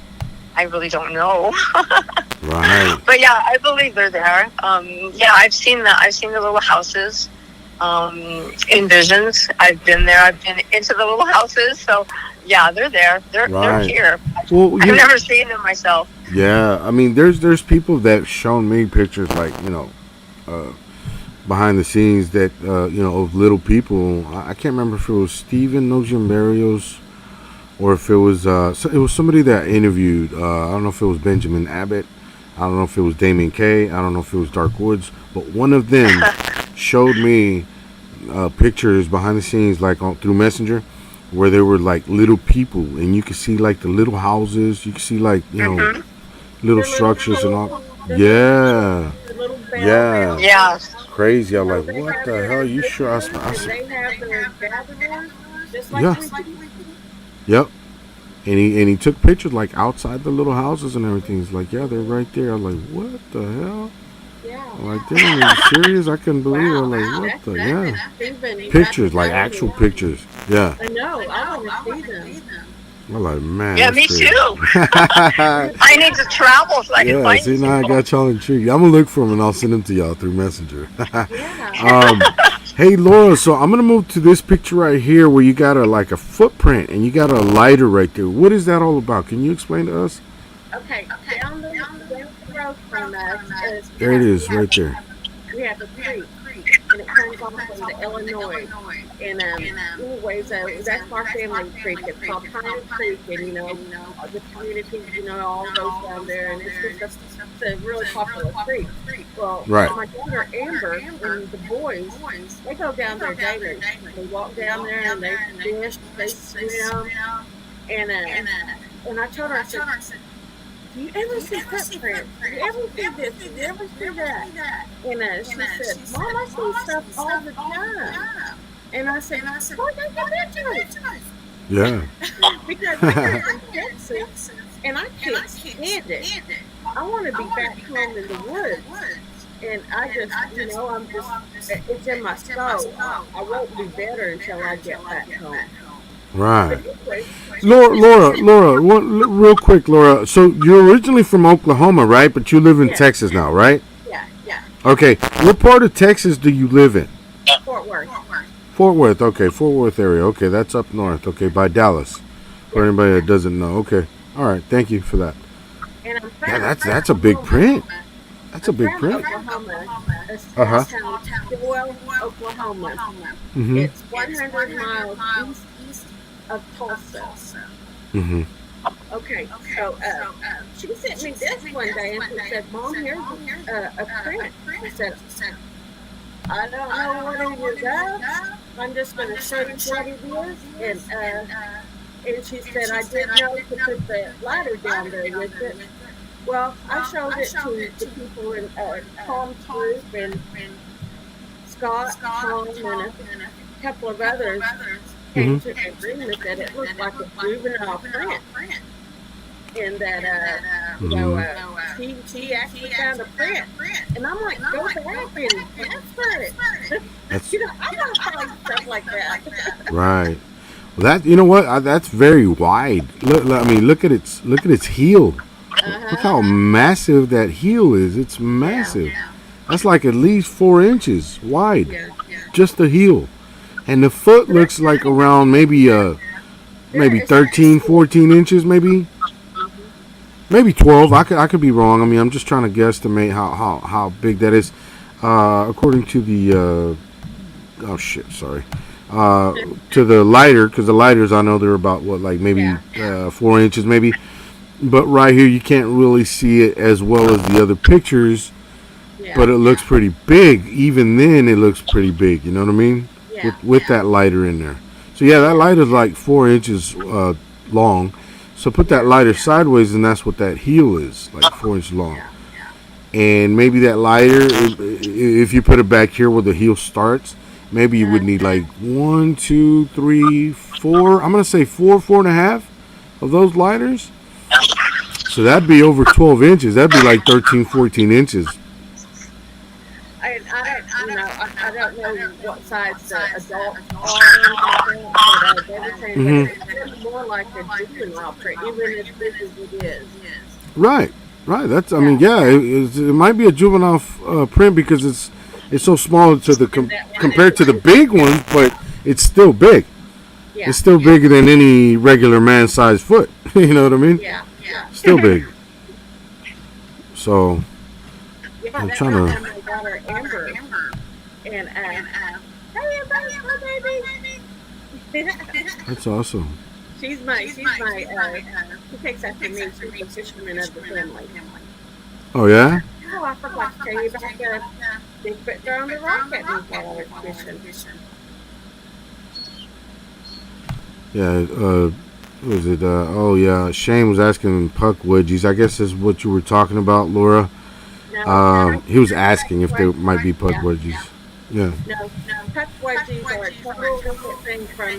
Those are like mean, right? Those are aggressive. I heard. They're mean, and are they the ones that they call face eaters? No, that's Gugway. Oh, that's Gugway. Yeah, that's Gugway. Yeah. A different breed of them, but not little people breed. Yeah. Okay. Cool. Wow, that's and do you know why they call them face eaters? Yes. Why do they call them face eaters, Ruthie? Tell us. Because they eat your head first. That's horrible, right? But they're little guys, aren't they? Gugway is like a cousin to Bigfoot. Bigfoot, yeah, smaller size of Bigfoot. No, they have baboon faces and bear bodies. They look just like Sasquatch until you see their face. They have fangs, and they are cannibalistic. Yeah. They are demon incarnate. I have a friend who's Cree Indian, and we were talking about the Gugway yesterday in depth, and they come out over in Ontario during the warm weather, and they hang out at the rivers. They're very evil. But they're evil. Yeah, that's what I heard. If you see one, you better get the hell out of here. Yeah. There'll be dinner, and they do save your bones. They will stack up your bones. What? That's crazy. Like a collection. Yeah, it's terrible. So basically, they're like a smaller version of Sasquatch that eat man eaters. Basically. I never heard that they were smaller. I heard they were about the same size. No, I heard they were smaller than regular size Bigfoot, because regular size Bigfoot go anywhere from 8-9 feet to like maybe 15 tops. So I've heard. Yeah. And these guys were only maybe 6 feet tall at the most. I'll have to check with my friend. Yeah. I've never seen them. Yeah, but the Gugways. Yeah. Oh, yeah. They're like between 4 and 6 feet average. That's what I've heard. That's what I've seen. I'll get back to you on that one. Yeah. Yeah. So, what was it? Stephen Noxian was saying that that's an awesome print, by the way, was Laura. talking about the puckwudgie, and which is a meaner little person type thing, but it ain't a little person. But yeah, Puckwudgie. those are some mean. You know what? You know what I think about Puckwudgie?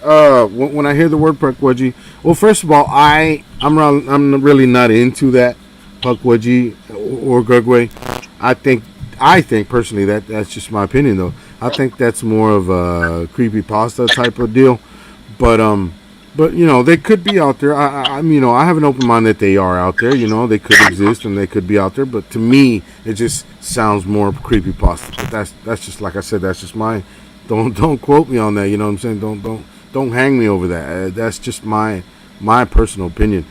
But what was I gonna say? When you say Puckwudgie, what I imagine is something like a little guy, like from the movie back in the day, the movie Critters. Y'all remember that? Kind of like that. That's what I imagine. Like little evil guy, little evil monster. Like yeah, like real little, like maybe.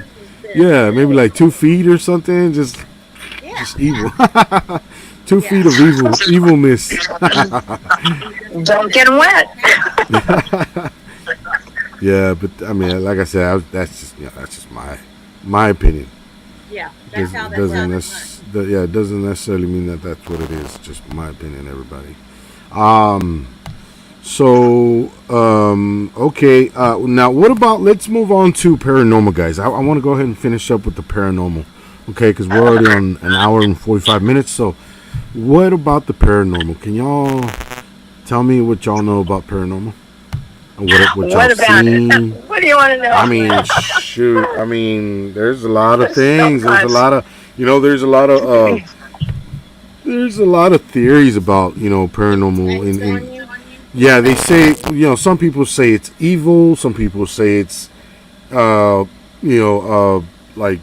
supernatural from another dimension, and I don't know. It's just all different stories about ghosts and stuff. I mean, I don't know. That's what I was asking you.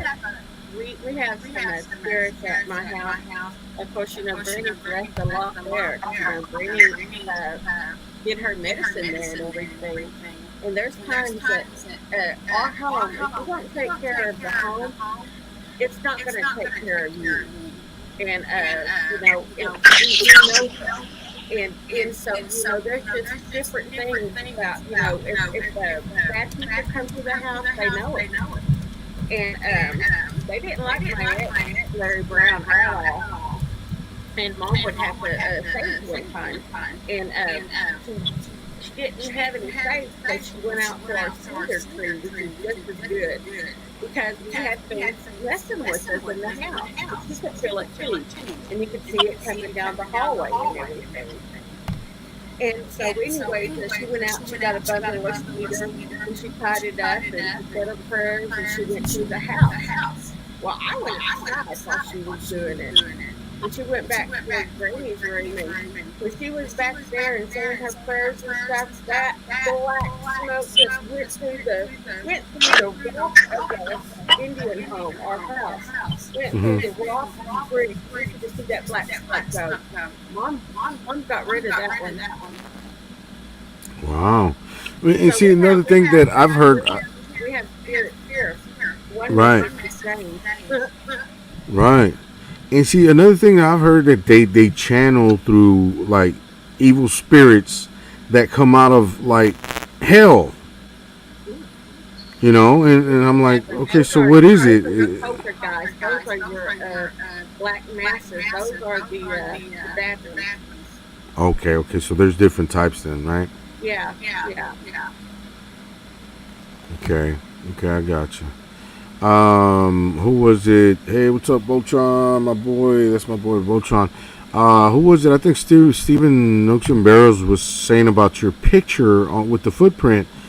He says, I see a cross direction in the track. He says, 2 tracks in one, maybe? Do you know, Laura? I was there. My daughter took the picture. I don't know. Okay. What was around? I don't know. Right. Okay. Well. All right. Well, thank you for sharing that with us. Looks like one of the little kids' handprint is right there. The little, like they put their hand in there with the little baby voices. Yeah. Let me see if I can get a closer look. Let me zoom that in real quick. Okay, I got the heel there, but I don't see any other track on there besides the heel down here, and the mid track, and then the toes and stuff up here. But I don't see any cross tracks. Well, I mean, Steven can see a lot more stuff than we can. You know what I mean? So Yeah. that might be the reason he's seeing something that we can't. But But that's they cool. protect Amber, and they watch Yeah. her and protect her. She's there at the creek every day. I mean, we grew up there. They grew up there. My girls did, and so I know that they're okay. But I do Okay, know dark. the ones out there. One Dark. thinks they're daddy, but that's a different story. Dark Wood says mid torso break in the foot. Maybe like right here. Oh yeah, right here. Look, right here. It looks like a different cross print right here. Yeah. Yeah, this is what Dark Woods is talking about. And Steven, One and it fell down. I don't know. maybe, or maybe a juvenile, smaller one stepped over that like that crossways or something. I mean, because it looks smaller. Looks like maybe this is the heel back here, way back here, and these are like the toes up here, like right here. I was just like, What's I my was damn? so proud of her, and I was like, okay, she was sending me, and she was like, Mom, I don't want nobody making fun of you, and I'm like, send it. Let me see what they say. And then I looked at it, and I was like, oh, Cool. So, all right, Ruthie, what do you got for us on paranormal? Oh, some firsthand scary stuff. Yeah. I worked with a ghost hunter for a year. He used my assistance, and we would do our ritual before he would go and take care of it. 'Cause I wouldn't go just for my protection, and you definitely have to put high protection around yourself. And he would go in and do the EVP, and he's been doing it all his life since he's been like 15. He's in his 50s now. I helped him with my neighbor's house. I would see the entities and he would banish them. He came to my house to get rid of all kinds of stuff that was in my house that I could not banish. And I couldn't understand why I could not get rid of it. But he actually did exorcisms also. He has a video on YouTube where there's recordings where he's actually dealing with demons, and it is so scary. It will make your hair curl and fall out. Wow. But I try not to do too much paranormal because it sees my light. If you're a good person and you have the light of God around you, if you're a good person, you pray, you keep yourself clean, you love people, you're on a higher vibration, they do come to you because they want the light. Right. So I always protect myself before I go out the door. I ground myself. Hey Ruthie, let me ask you real quick, Ruthie. What YouTube channel is that? In case the people want to check it out. Oh God, you know what? Let me look it up. Let me see if I can look it up while you're on the phone. Okay. I hope I don't lose you. Okay. He's right about that. They target the people with the good energy right off the bat. They know you're coming. They don't want you there, and they're going to drain you any way that they can. Yeah, I've heard about that. I've heard about them draining your energy. Yeah. Oh yeah. Wow. Okay, I can't find it, Carlitos, because my phone will not let me get to the YouTube station. Okay. I can text it to you. Okay. It's pretty creepy because he actually puts the dialogue down where you can hear the names of the demons. Now, never repeat the name of the demons. Yeah, text it to me, Ruthie, after the show. I'll go in, check out one of the videos, and then share it on my group, and and explain that that's the channel, YouTube channel you were talking about today. If anybody wants to check it out, okay. He doesn't like to talk about it too much or put up too much. Okay. Just to protect himself. Yeah, he doesn't like the the famous thing. Yeah. Okay. That's cool. What were you saying, Laura? I'm sorry. I said, grabbing my face. I don't want nothing to do with it. I can't even watch Exorcist. Yeah, Exorcist is pretty tough to watch. Yeah. Because I believe that they there's movies out there, especially from back in the day, like Poltergeist, The Exorcist. I've heard that a lot of people were like cursed from making those movies. Yeah. Like actors were cursed. Like they started dying. And stuff like that. You know what I mean? From making the movies. What do y'all think about that? Well, like I said, the Sacrifice movie, it was cursed from the beginning because the Indian burial grounds, they said, I don't think they would on the scenes, but it was part of the story. And that Poltergeist, it was about him being cursed. So the whole show, and then people just started dying. Yeah. I think the little boy died first, and then and then the little girl, and then one of the older guys. I know that the one that played the like the shaman, like the native guy, the old guy. I know he died, and then I don't know, a bunch of them died from that movie. Yeah. And those movies are like cursed for some reason. Yep. Yeah, I think those movies are cursed because they dig too deep into something that's real. You know what I mean? Yeah. That's what I think. Mm-hmm. What do you think, Ruthie? Well, the people that. Yep. Well, I'm sorry, Ruthie. What were we saying? Oh, the people that do these movies, they don't realize what they're getting into. Yeah. Because you can get attachments very easy. Yes. I said. I've heard. I'm sorry, Ruthie. I've heard, and I want y'all to tell me, you too, Laura. I've heard people say that even from pictures you can get attachments, like negative attachments. It depends on you. Is your body clean? Do you drink? Do you do drugs? Do you do alcohol?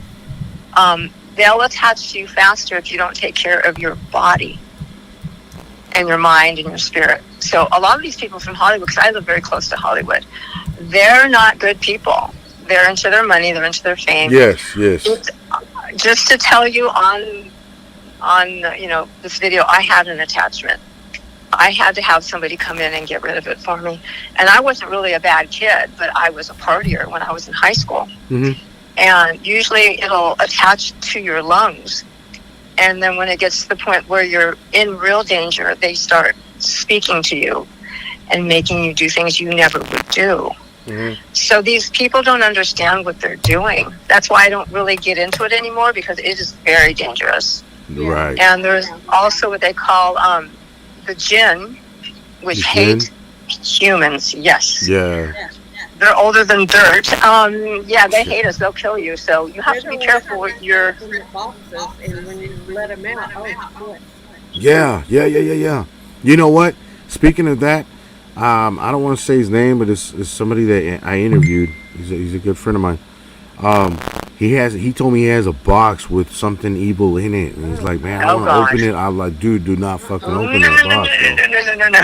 He said they found it at some garage sale or something, but it's got a story to it. He's like, I told him, dude, do not open that shit up, bro.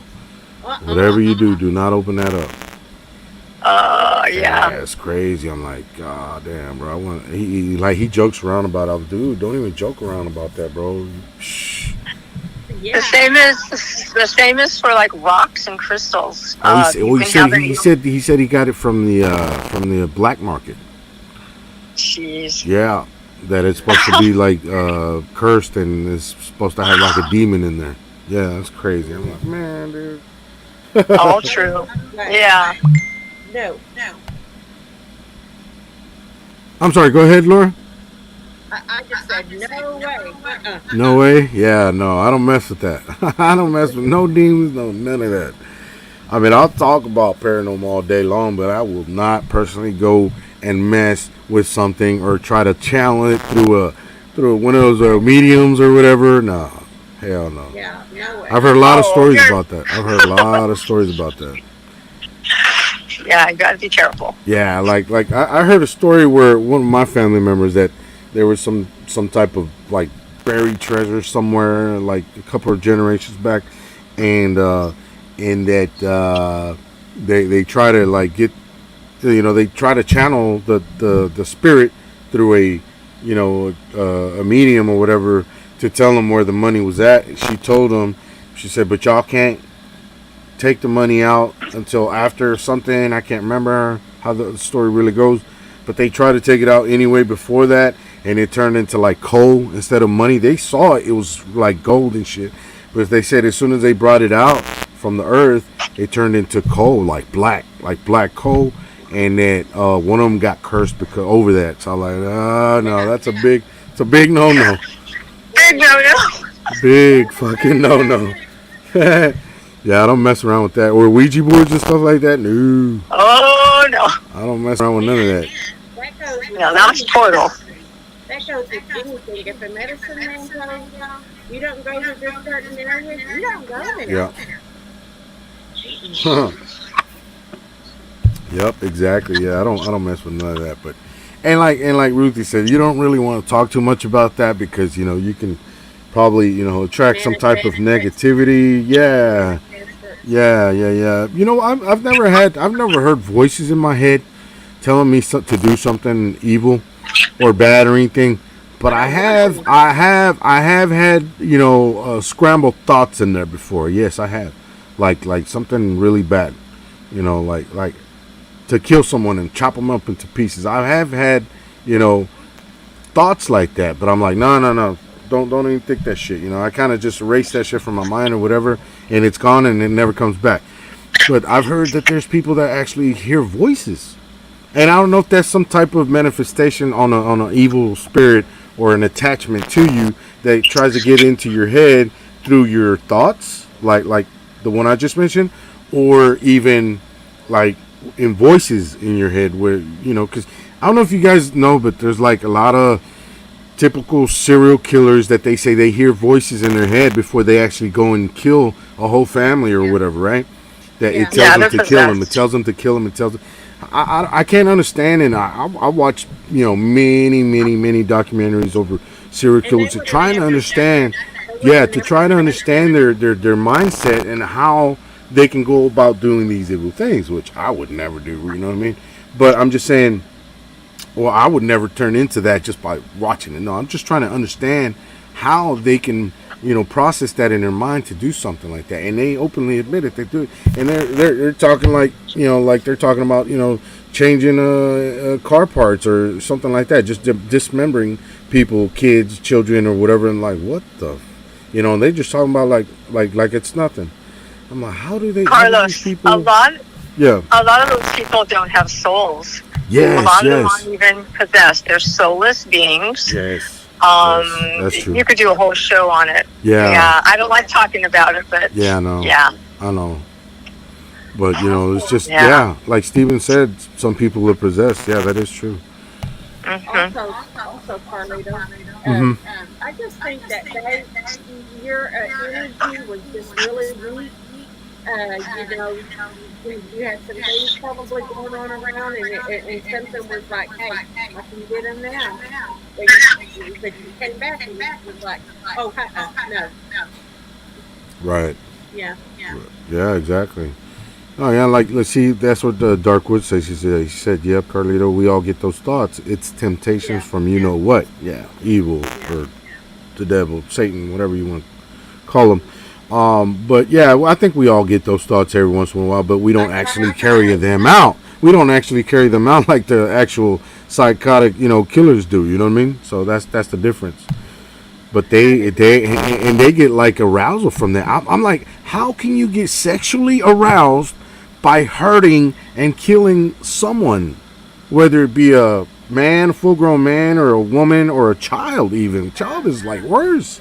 I mean, so how can you get sexually aroused by, hurting somebody or killing somebody? Total possession. Yeah. Yeah. I mean, hell no. Clear and simple. That's something we can't understand, I think. You know what I mean? Now today, I got mad, and I mean it. If anybody touches my family member that I was talking about, Dana tries to keep her soul clean, and I mean, I just try to be sweet and not. I mean, I'm doing my best not to be a mean person, and I am a mean person, but I'm gonna kick some butt if I have to. So Yeah.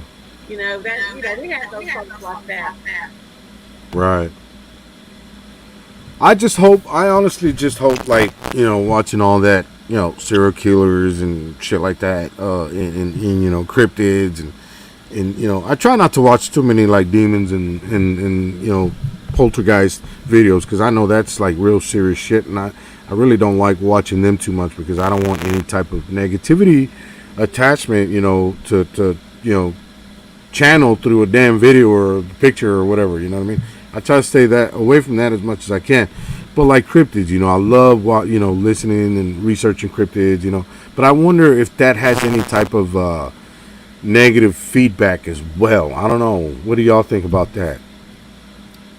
Like me watching the serial killer videos and the cryptid videos, and Serial killers, I can't watch those videos because they really scare me to the core, because I know what they are. There's some that are really graphic, Not but some of I just watch them not out of what do you call it? Not out of what's the word I'm looking for? Oh yeah, the Night Stalker. Oh yeah, he's over here in California. We have he was. a lot I know. of crazy people I know here. all about him. I know all about Night Stalker, Jeffrey Dahmer. Oh man, dude, so many. Ramirez. He almost killed Richard Ramirez. My girlfriend's mother. Yeah, Richard Ramirez was in my neighborhood. Yeah, there's one guy that killed his mom with a shotgun, and it's it's crazy. I think it's Ed Kemper. Yeah, it's Ed Kemper.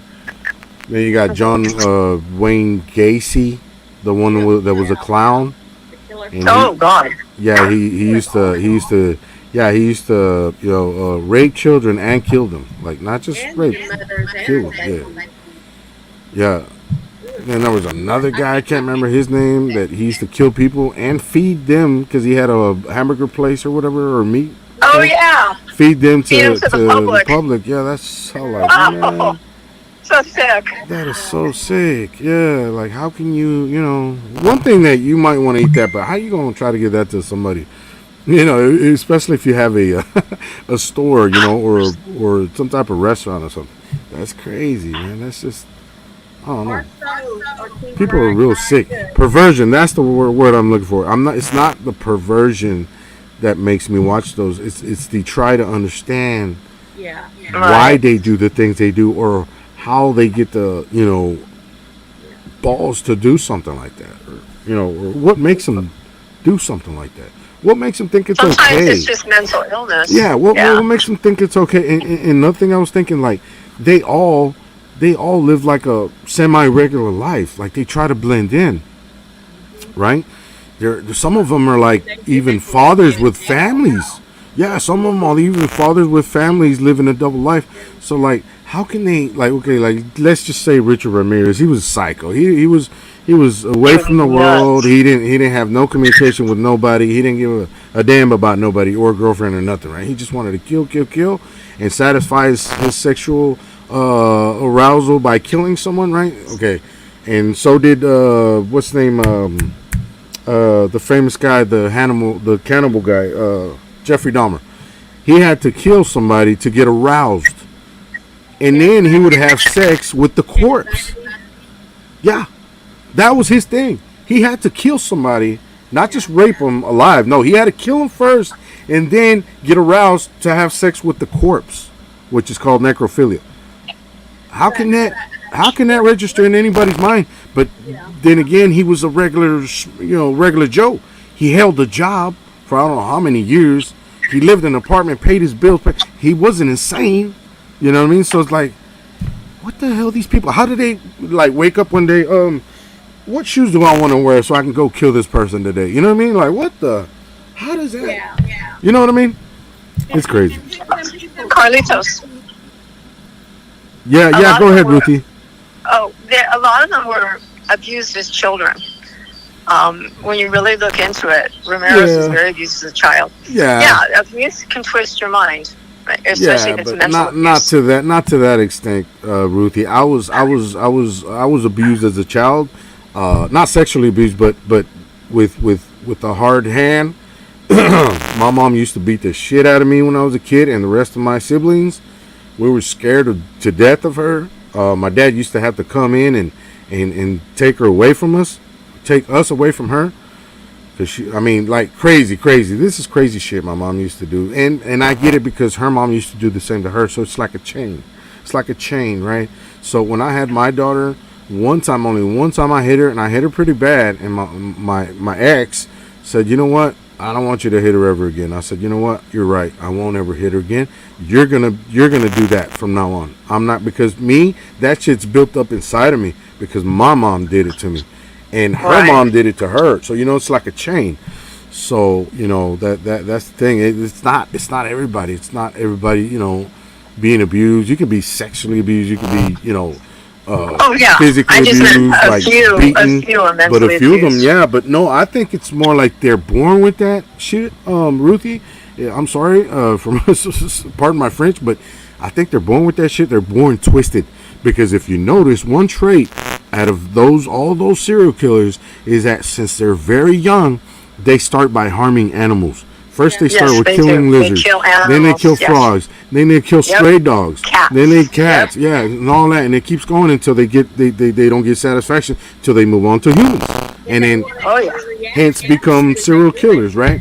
Because they love that, they love to kill. So that's just the twisted wire that they have hardwired in their brain. That's what I'm thinking. You're born. Killers are not made; they're born. That's what I think. Yeah, I wasn't defending them. I just was thinking maybe right. But a lot of that has to do with evilness. How does that evilness attach to them since they're born? Yeah, to make them do that. It's past life. It's past life karma. They've always been. That could be too. It could be past life, Laura, like she said. Yeah, it could be. He could have been a killer in his past life, and then he became a killer in this new life too. Yeah, that is true. Yeah. But we have such good energy and a good soul, and we have good hearts that we're so disturbed by just the thought of it that we can't watch or we can't comprehend it. Right. It disturbs us. Right. Exactly. But so like, and as far as like ghosts and stuff, I've never actually like seen one.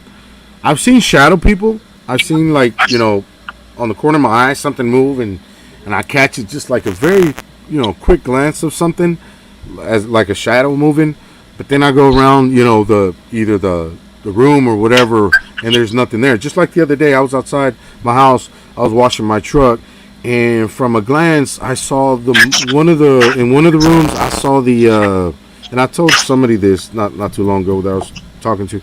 I saw the curtain move real quick, like say somebody's peeking through a window like that, and then you turn around and see them, and then they close the window real quick, like real quick, and that's how I saw that, and I said, what the hell? So I went in there, and I went in the room, and I felt like this, I don't know, little vibe in there, you know what I mean? But not enough to like scare me or make me feel, afraid for my life or anything like that. No, but it was just like I felt this like heaviness in the room. But I looked behind the door and everything, couldn't see anything. So if that was like some type of ghost that lives in that house, then it's really never showed itself. Or play tricks on us. That's interesting. Yeah, yeah. But Well, what just about you guys? What ask it to stories? leave. What stories do y'all have on paranormal stuff like that's happened? Maybe to your families or stuff like that. Laura.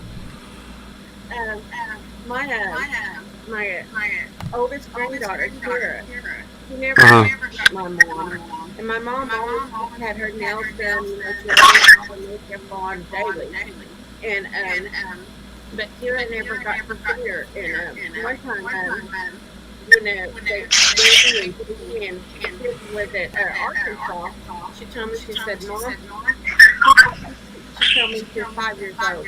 She said, "Kira came here and said." I saw Granny last night. I saw Mimo, and he said, what? And she said, yeah. She came and sat on my bed last night, and she was just on the edge of the bed. She said, Mama, she's pretty.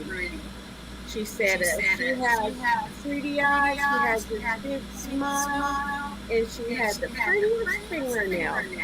Well, we never, she was 5 years old, so we never really even told her much about Mom yet, you know? She described Mom to a T. Mom bred her a girl. Dude, yeah. And I was just like, I can see that happening. It's just fun.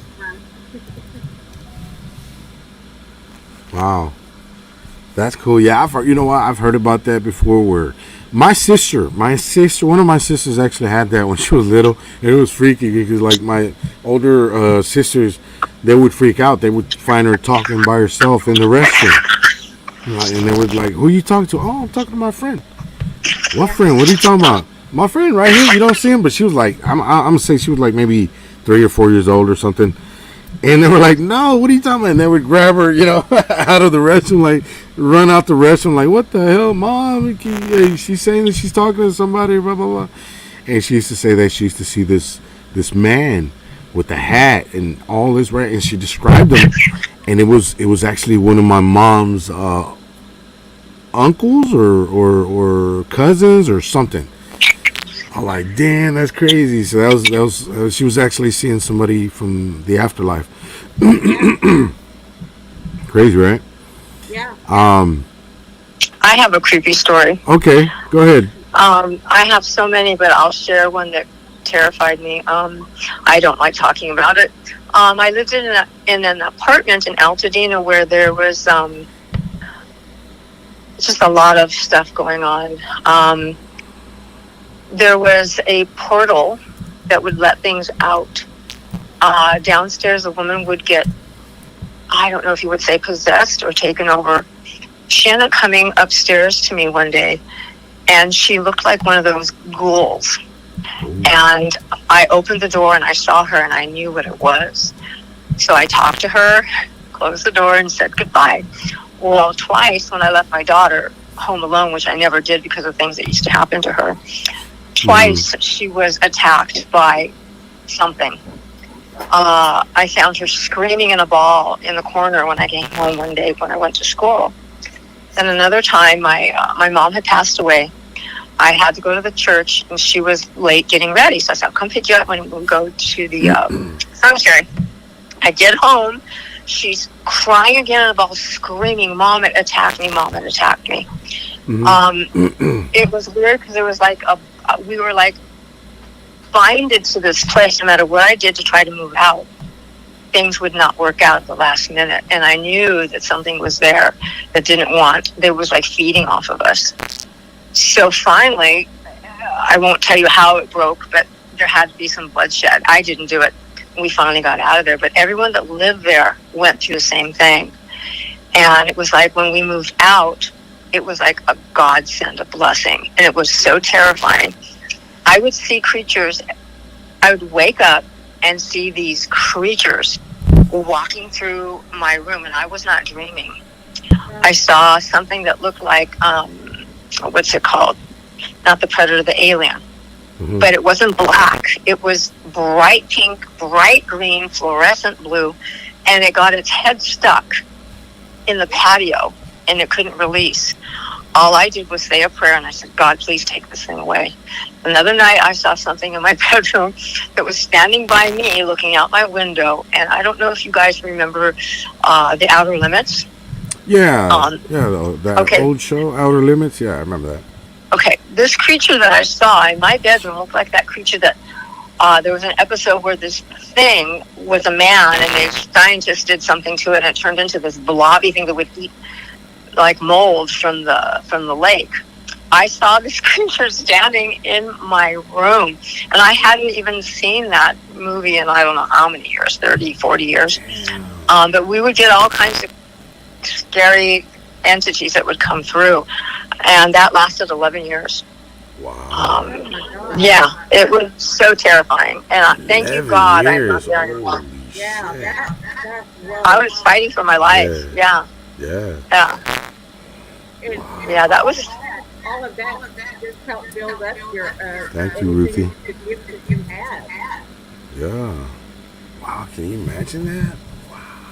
Yeah, they were yes. Hey, it's like that Amityville house, right? They never sold it because it was so cursed. Everybody that kept buying it kept having, like, weird, bad things happen to them. Yeah. Because it's attached to the house. Yep. So anybody that goes in there is going to do the same thing. Yeah. I think they're just, I don't know if they tore it down already or, yeah. But I've heard that they can't sell it. That's crazy. Hell no. They need to burn it down. All those that.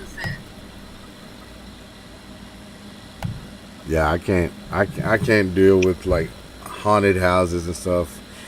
I went to a couple of haunted houses, but I never felt anything, and nothing was ever done to me. No, I just heard stories about that, but no, never. I know Tom, my buddy Tom Cardos, he used to live in a haunted house. Actually, I wish he was here tonight, but he was. You know that, right? Yeah, you heard that, right? Yeah. And they used to live in a haunted house, man. That's crazy. How long did they live there, Laura? Do you know? I'm not for sure, but I love the story that they tell because it messes with them. And but anyways, Lori has the abilities and stuff, and she was just like, we can't stay here. There's something here. But at first it was just messing with her, I guess. And anyway, so I love their story. Yeah, no, it's awesome. I'm like, dude, you used to live in a haunted house. I'm like, I visited them, but I've never lived in one. You know what I mean? Oh. It's a challenge. Yeah. The only creepy thing that's ever happened to me like that, maybe supernatural or whatever you want to call it, having to do with ghosts, is one time when I was, I don't know, about 15, 16. I was still in high school, I remember, and I was home alone, and I was living with a sister, but then she passed the house over to my dad, and then I lived with, it was me and my dad, and I think another brother of mine, can't remember. But I was home alone, washing clothes in the garage, right? And I had the music going in the living room, right? So I was, jamming out or whatever, and I think I was working on something. I can't remember what. I was working on something, some type of crafty thing or whatever. Jamming out with the music, having the, the washer and dryer going. But all of a sudden, over the music, I heard knocks on the door, the garage door, but it was closed. And it was a heavy door. So I was like, what the hell? And I got up. I turned the music down. I was like, did I hear right? Or am I just, hearing things, right? Went to the garage door, opened it up, because I had been going in there back and forth for the washer and dryer. I looked in, couldn't see nobody. I said, man, maybe, a cat got in right through the garage door or something. Because I think the garage door was open. I can't remember anyway. I went over there and looked. I'm like, man, I couldn't hear nothing. Well, I couldn't see anything. So I was like, okay, whatever. Just went back to do what I was doing. And then again. Oh, but this time I left the door open. The the garage door open. And I don't know if you guys know if it's the same with the houses y'all lived in or whatever, but the garage doors are normally heavy. Like, heavy like the front door kind of, you know what I mean? Heavy. And Yeah, the so window. I left it, partially open, not wide open, but like partially open. And I went back to doing the things what I was doing. And then all of a sudden I just heard the door slam. Like slam. I was like, oh hell no. And then that's when all my hair started raising on my body, like, oh shit, I got the goosebumps, right? And I went over there again, and I this time I grabbed the knife from the kitchen. I was, fuck that, I'm gonna fucking stab somebody if there's somebody, messing with me, right? and I went in and I opened the door because it had slammed shut. So I opened the door and I looked in. I'm like, man, what the hell, dude? I was like, nah, fuck, this ain't right. So I closed the door back again, whatever. And see, I remember my grandma and my mom too. In Spanish, she said, when you feel like there's a ghost in the house or whatever, just cuss at it and it'll go away, right? So I did that. I was saying all kinds of bad, cuss words at it in Spanish. And then I felt better, right? And I didn't run away. I didn't go anywhere. I just stayed there. But, I felt better. I was like, okay, I hope that works. But I didn't feel or see anything after that. Just that one time, I was like, man, that shit was crazy. I was like, Granny always told me that nothing, the ghost, the spirit, or whatever, nothing can mess with you unless you've got to let it. As long as you have the good spirit in your heart, and you don't. They can't mess with you. If you say they can't do nothing to me, they can't do nothing to you. right. That's your gift. Everybody has. Right. Yeah, that makes sense. Yeah. Yeah, thank you, Laura, for that. What do you think, Ruthie? Oh, I'm sorry. I was trying to find the video for you. What was that? Thank you. So what do you think about that? About the evil trying to get or mess with you some kind of way, trying to manifest itself, or try to scare you, or whatever. Just like my encounter that I just told. That what do you think about that? Like, you think that maybe because like Laura said, as long as you're good in your heart and you know what you're that you serve God, they really can't mess with you. You know what I mean? I do some really deep practices for that. Like, Yeah. I'm almost gonna say goodnight because I can't really talk about that because Okay. it does draw it to me. No, I'm Okay. just saying that's what I do to protect myself. Okay. But I do a certain prayer. I do a certain ritual every day. Okay. And before we called, I had to put protection around myself. But I've seen and experienced so much that I could write 3 books, and it's terrifying what I've seen. But Yes. I have faced, when I was clearing a couple entities from my brother's room, because we did grow up in a haunted house. We were there, my family was there for over 60 years because my dad never saw anything, so he didn't want to move. And even my mom goes, please, Thomas, we need to move. His name is Thomas also. But I did see what was attacking my brother, and it was a wolf. It had red eyes. It came to me, and it tried to scare me. It was black. And I turned, and I looked at it, and I said, I'm going to pray for you. You need love. Mhm. And it just like curled and shriveled away, and I did say a prayer. But I've seen some terrifying things and heard some terrifying growls before I would see Wow. things. I've seen things that look like, what's that movie called? Legend with Tom Cruise, where the that creature that looks like Satan. I've seen 2 of those. I've talked to them, and I've told them, I respect your darkness, but you need to respect my light. Yeah. And it never bothered me again. So I've had conversations with these entities, these lower entities, and you have to this is our realm. Okay, you have to remember this is our realm that goes with cryptids, Right. entities, whatever, aliens, whatever. They have no right to be here, and you're stronger than them. Exactly. Okay, we're not Exactly. defenseless. Yes. But I totally believe in the prayer. You have to put prayer around you. It's very strong. You can ask Steve, you can ask Noxium. I prayed for 2 days for him to get rid of that creature that was after him. Yes. Yes. Yes. Exactly. And then I had to rest for a few days because it took a lot out of me, even with protection. Ruthie, you're awesome. Yeah. Thank you, Ruthie. That's awesome. Thank you very much. And yeah, you know I'm what? sorry, it sounds so serious. Yeah, no, absolutely. But you know, I think that is true, Laura. That, you know, as long as because I've heard that a lot, like even with the cryptids, right, and the dogman and whatever, that scares people. They go to doing the prayer, and that actually, you know, helps them to for that creature to leave them alone. You know, because they're scared of Christ, they're scared of God, you know, whatever, however, Jesus, whatever you want to call it, but they're scared of that. They're scared of, you know, Jesus, the higher power. Yes. They're scared of that, and I think the same thing. It goes with demons and ghosts and all that. You know what I mean?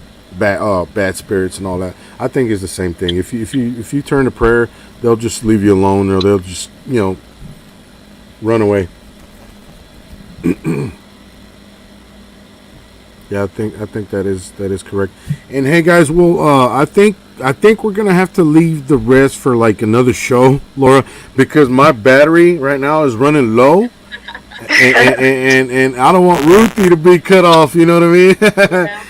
like my like my laptop earlier, but yeah, I think it says like 10%, but which that 10% goes down pretty fast if you're steady on the phone. So I think we should leave, you know, the rest to be continued. I don't know if y'all are okay with that. Yeah, maybe we could do another show, and you know what? I would think it would be better, like, if we make a show with multiple guests. You know, like saying, I don't know, 4 or 5 people. You know, where they can all give their, you know, their encounters on paranormal stuff or whatever. Because I've really never done a paranormal episode. I've done on UFOs. I've done on cryptids. You know, all that. But like paranormal, I've never really done one just on paranormal, and I would like to get that, you know, because I know you guys have stories on that, but I would like to get where more people join as well, you know, and give their stories or their encounters. You know what I mean? Yes. So that way we can learn more about what to look for, what to look out. Right. Yeah. Something will come in his man cave, and it'll touch his hair, and it'll tap him. He'll keep thinking it's me. I'm like, I'm in here. Yeah, that's what James a lot here. Yes. So yeah, I was thinking maybe like maybe a part 2 or to be continued, or just another, you know, paranormal show that we can do. I can, you know, try to gather more people, and of course y'all are welcome back, Laura and Ruthie, and we'll make another show. You know, what do y'all think about that? Yeah, sounds good to me. Cool. Cool, yeah, and hopefully maybe Ruthie can come on the screen with us next time, Laura. Yeah. Right? She laughed. Yeah, hopefully I can get on there. Carlitos, I'm sending you the videos. I found them. Okay, thank you, Ruthie. I appreciate that. Yeah. Okay, thank you. I'll check them out, and then I'll post them on my group. Thank you. Okay. What did Shane say? He said you'd be the guy to put on a great show about paranormal. Yeah, I'll bet the comments for. I'll be in the comments for that show. Hell yeah. Yeah, that'd be a great show. Nothing but paranormal. That'd be great, man. That'd be awesome. I think there'd be a lot of people wanting to join that. But okay. Well, ladies, thank you very much for being here tonight. Laura and Ruthie, thank you very much. Both of you lovely ladies. I had a blast having y'all on here tonight. And hopefully we can get y'all back on soon. In the near future, okay? Yeah, thanks for the invite. Yes, absolutely, Ruthie. What was that, Laura? I said thank you, Carlita, and love you, Ruthie. Oh yeah, thank you, appreciate it. Yes, absolutely. No, thank you guys for coming on. Thank you both for coming on here and making the show great tonight. Thanks a lot, and thank you everybody in the audience, in the chat as well, in the comments. Thank you very much for being here tonight with us. I know it was a little bit a longer show than usual, but there were so many things we had to get out with having two guests on here tonight, guys. So thank you for being patient and waiting for everything to be said, everything we had to say. So thank you guys, and we'll see you on the next show. I have somebody booked already, but I'll keep y'all updated on the group, okay? And so everybody have a good night. Thank you, Laura. Thank you, Ruthie. Appreciate y'all being here tonight. And everybody in the comment section, thank you. Carlito got much love for each and every one of y'all. Thank y'all very much. And we'll see y'all on the next show, okay? Thanks, everybody. Alrighty. Good night. Sleep Thank good. you very much. Peace out.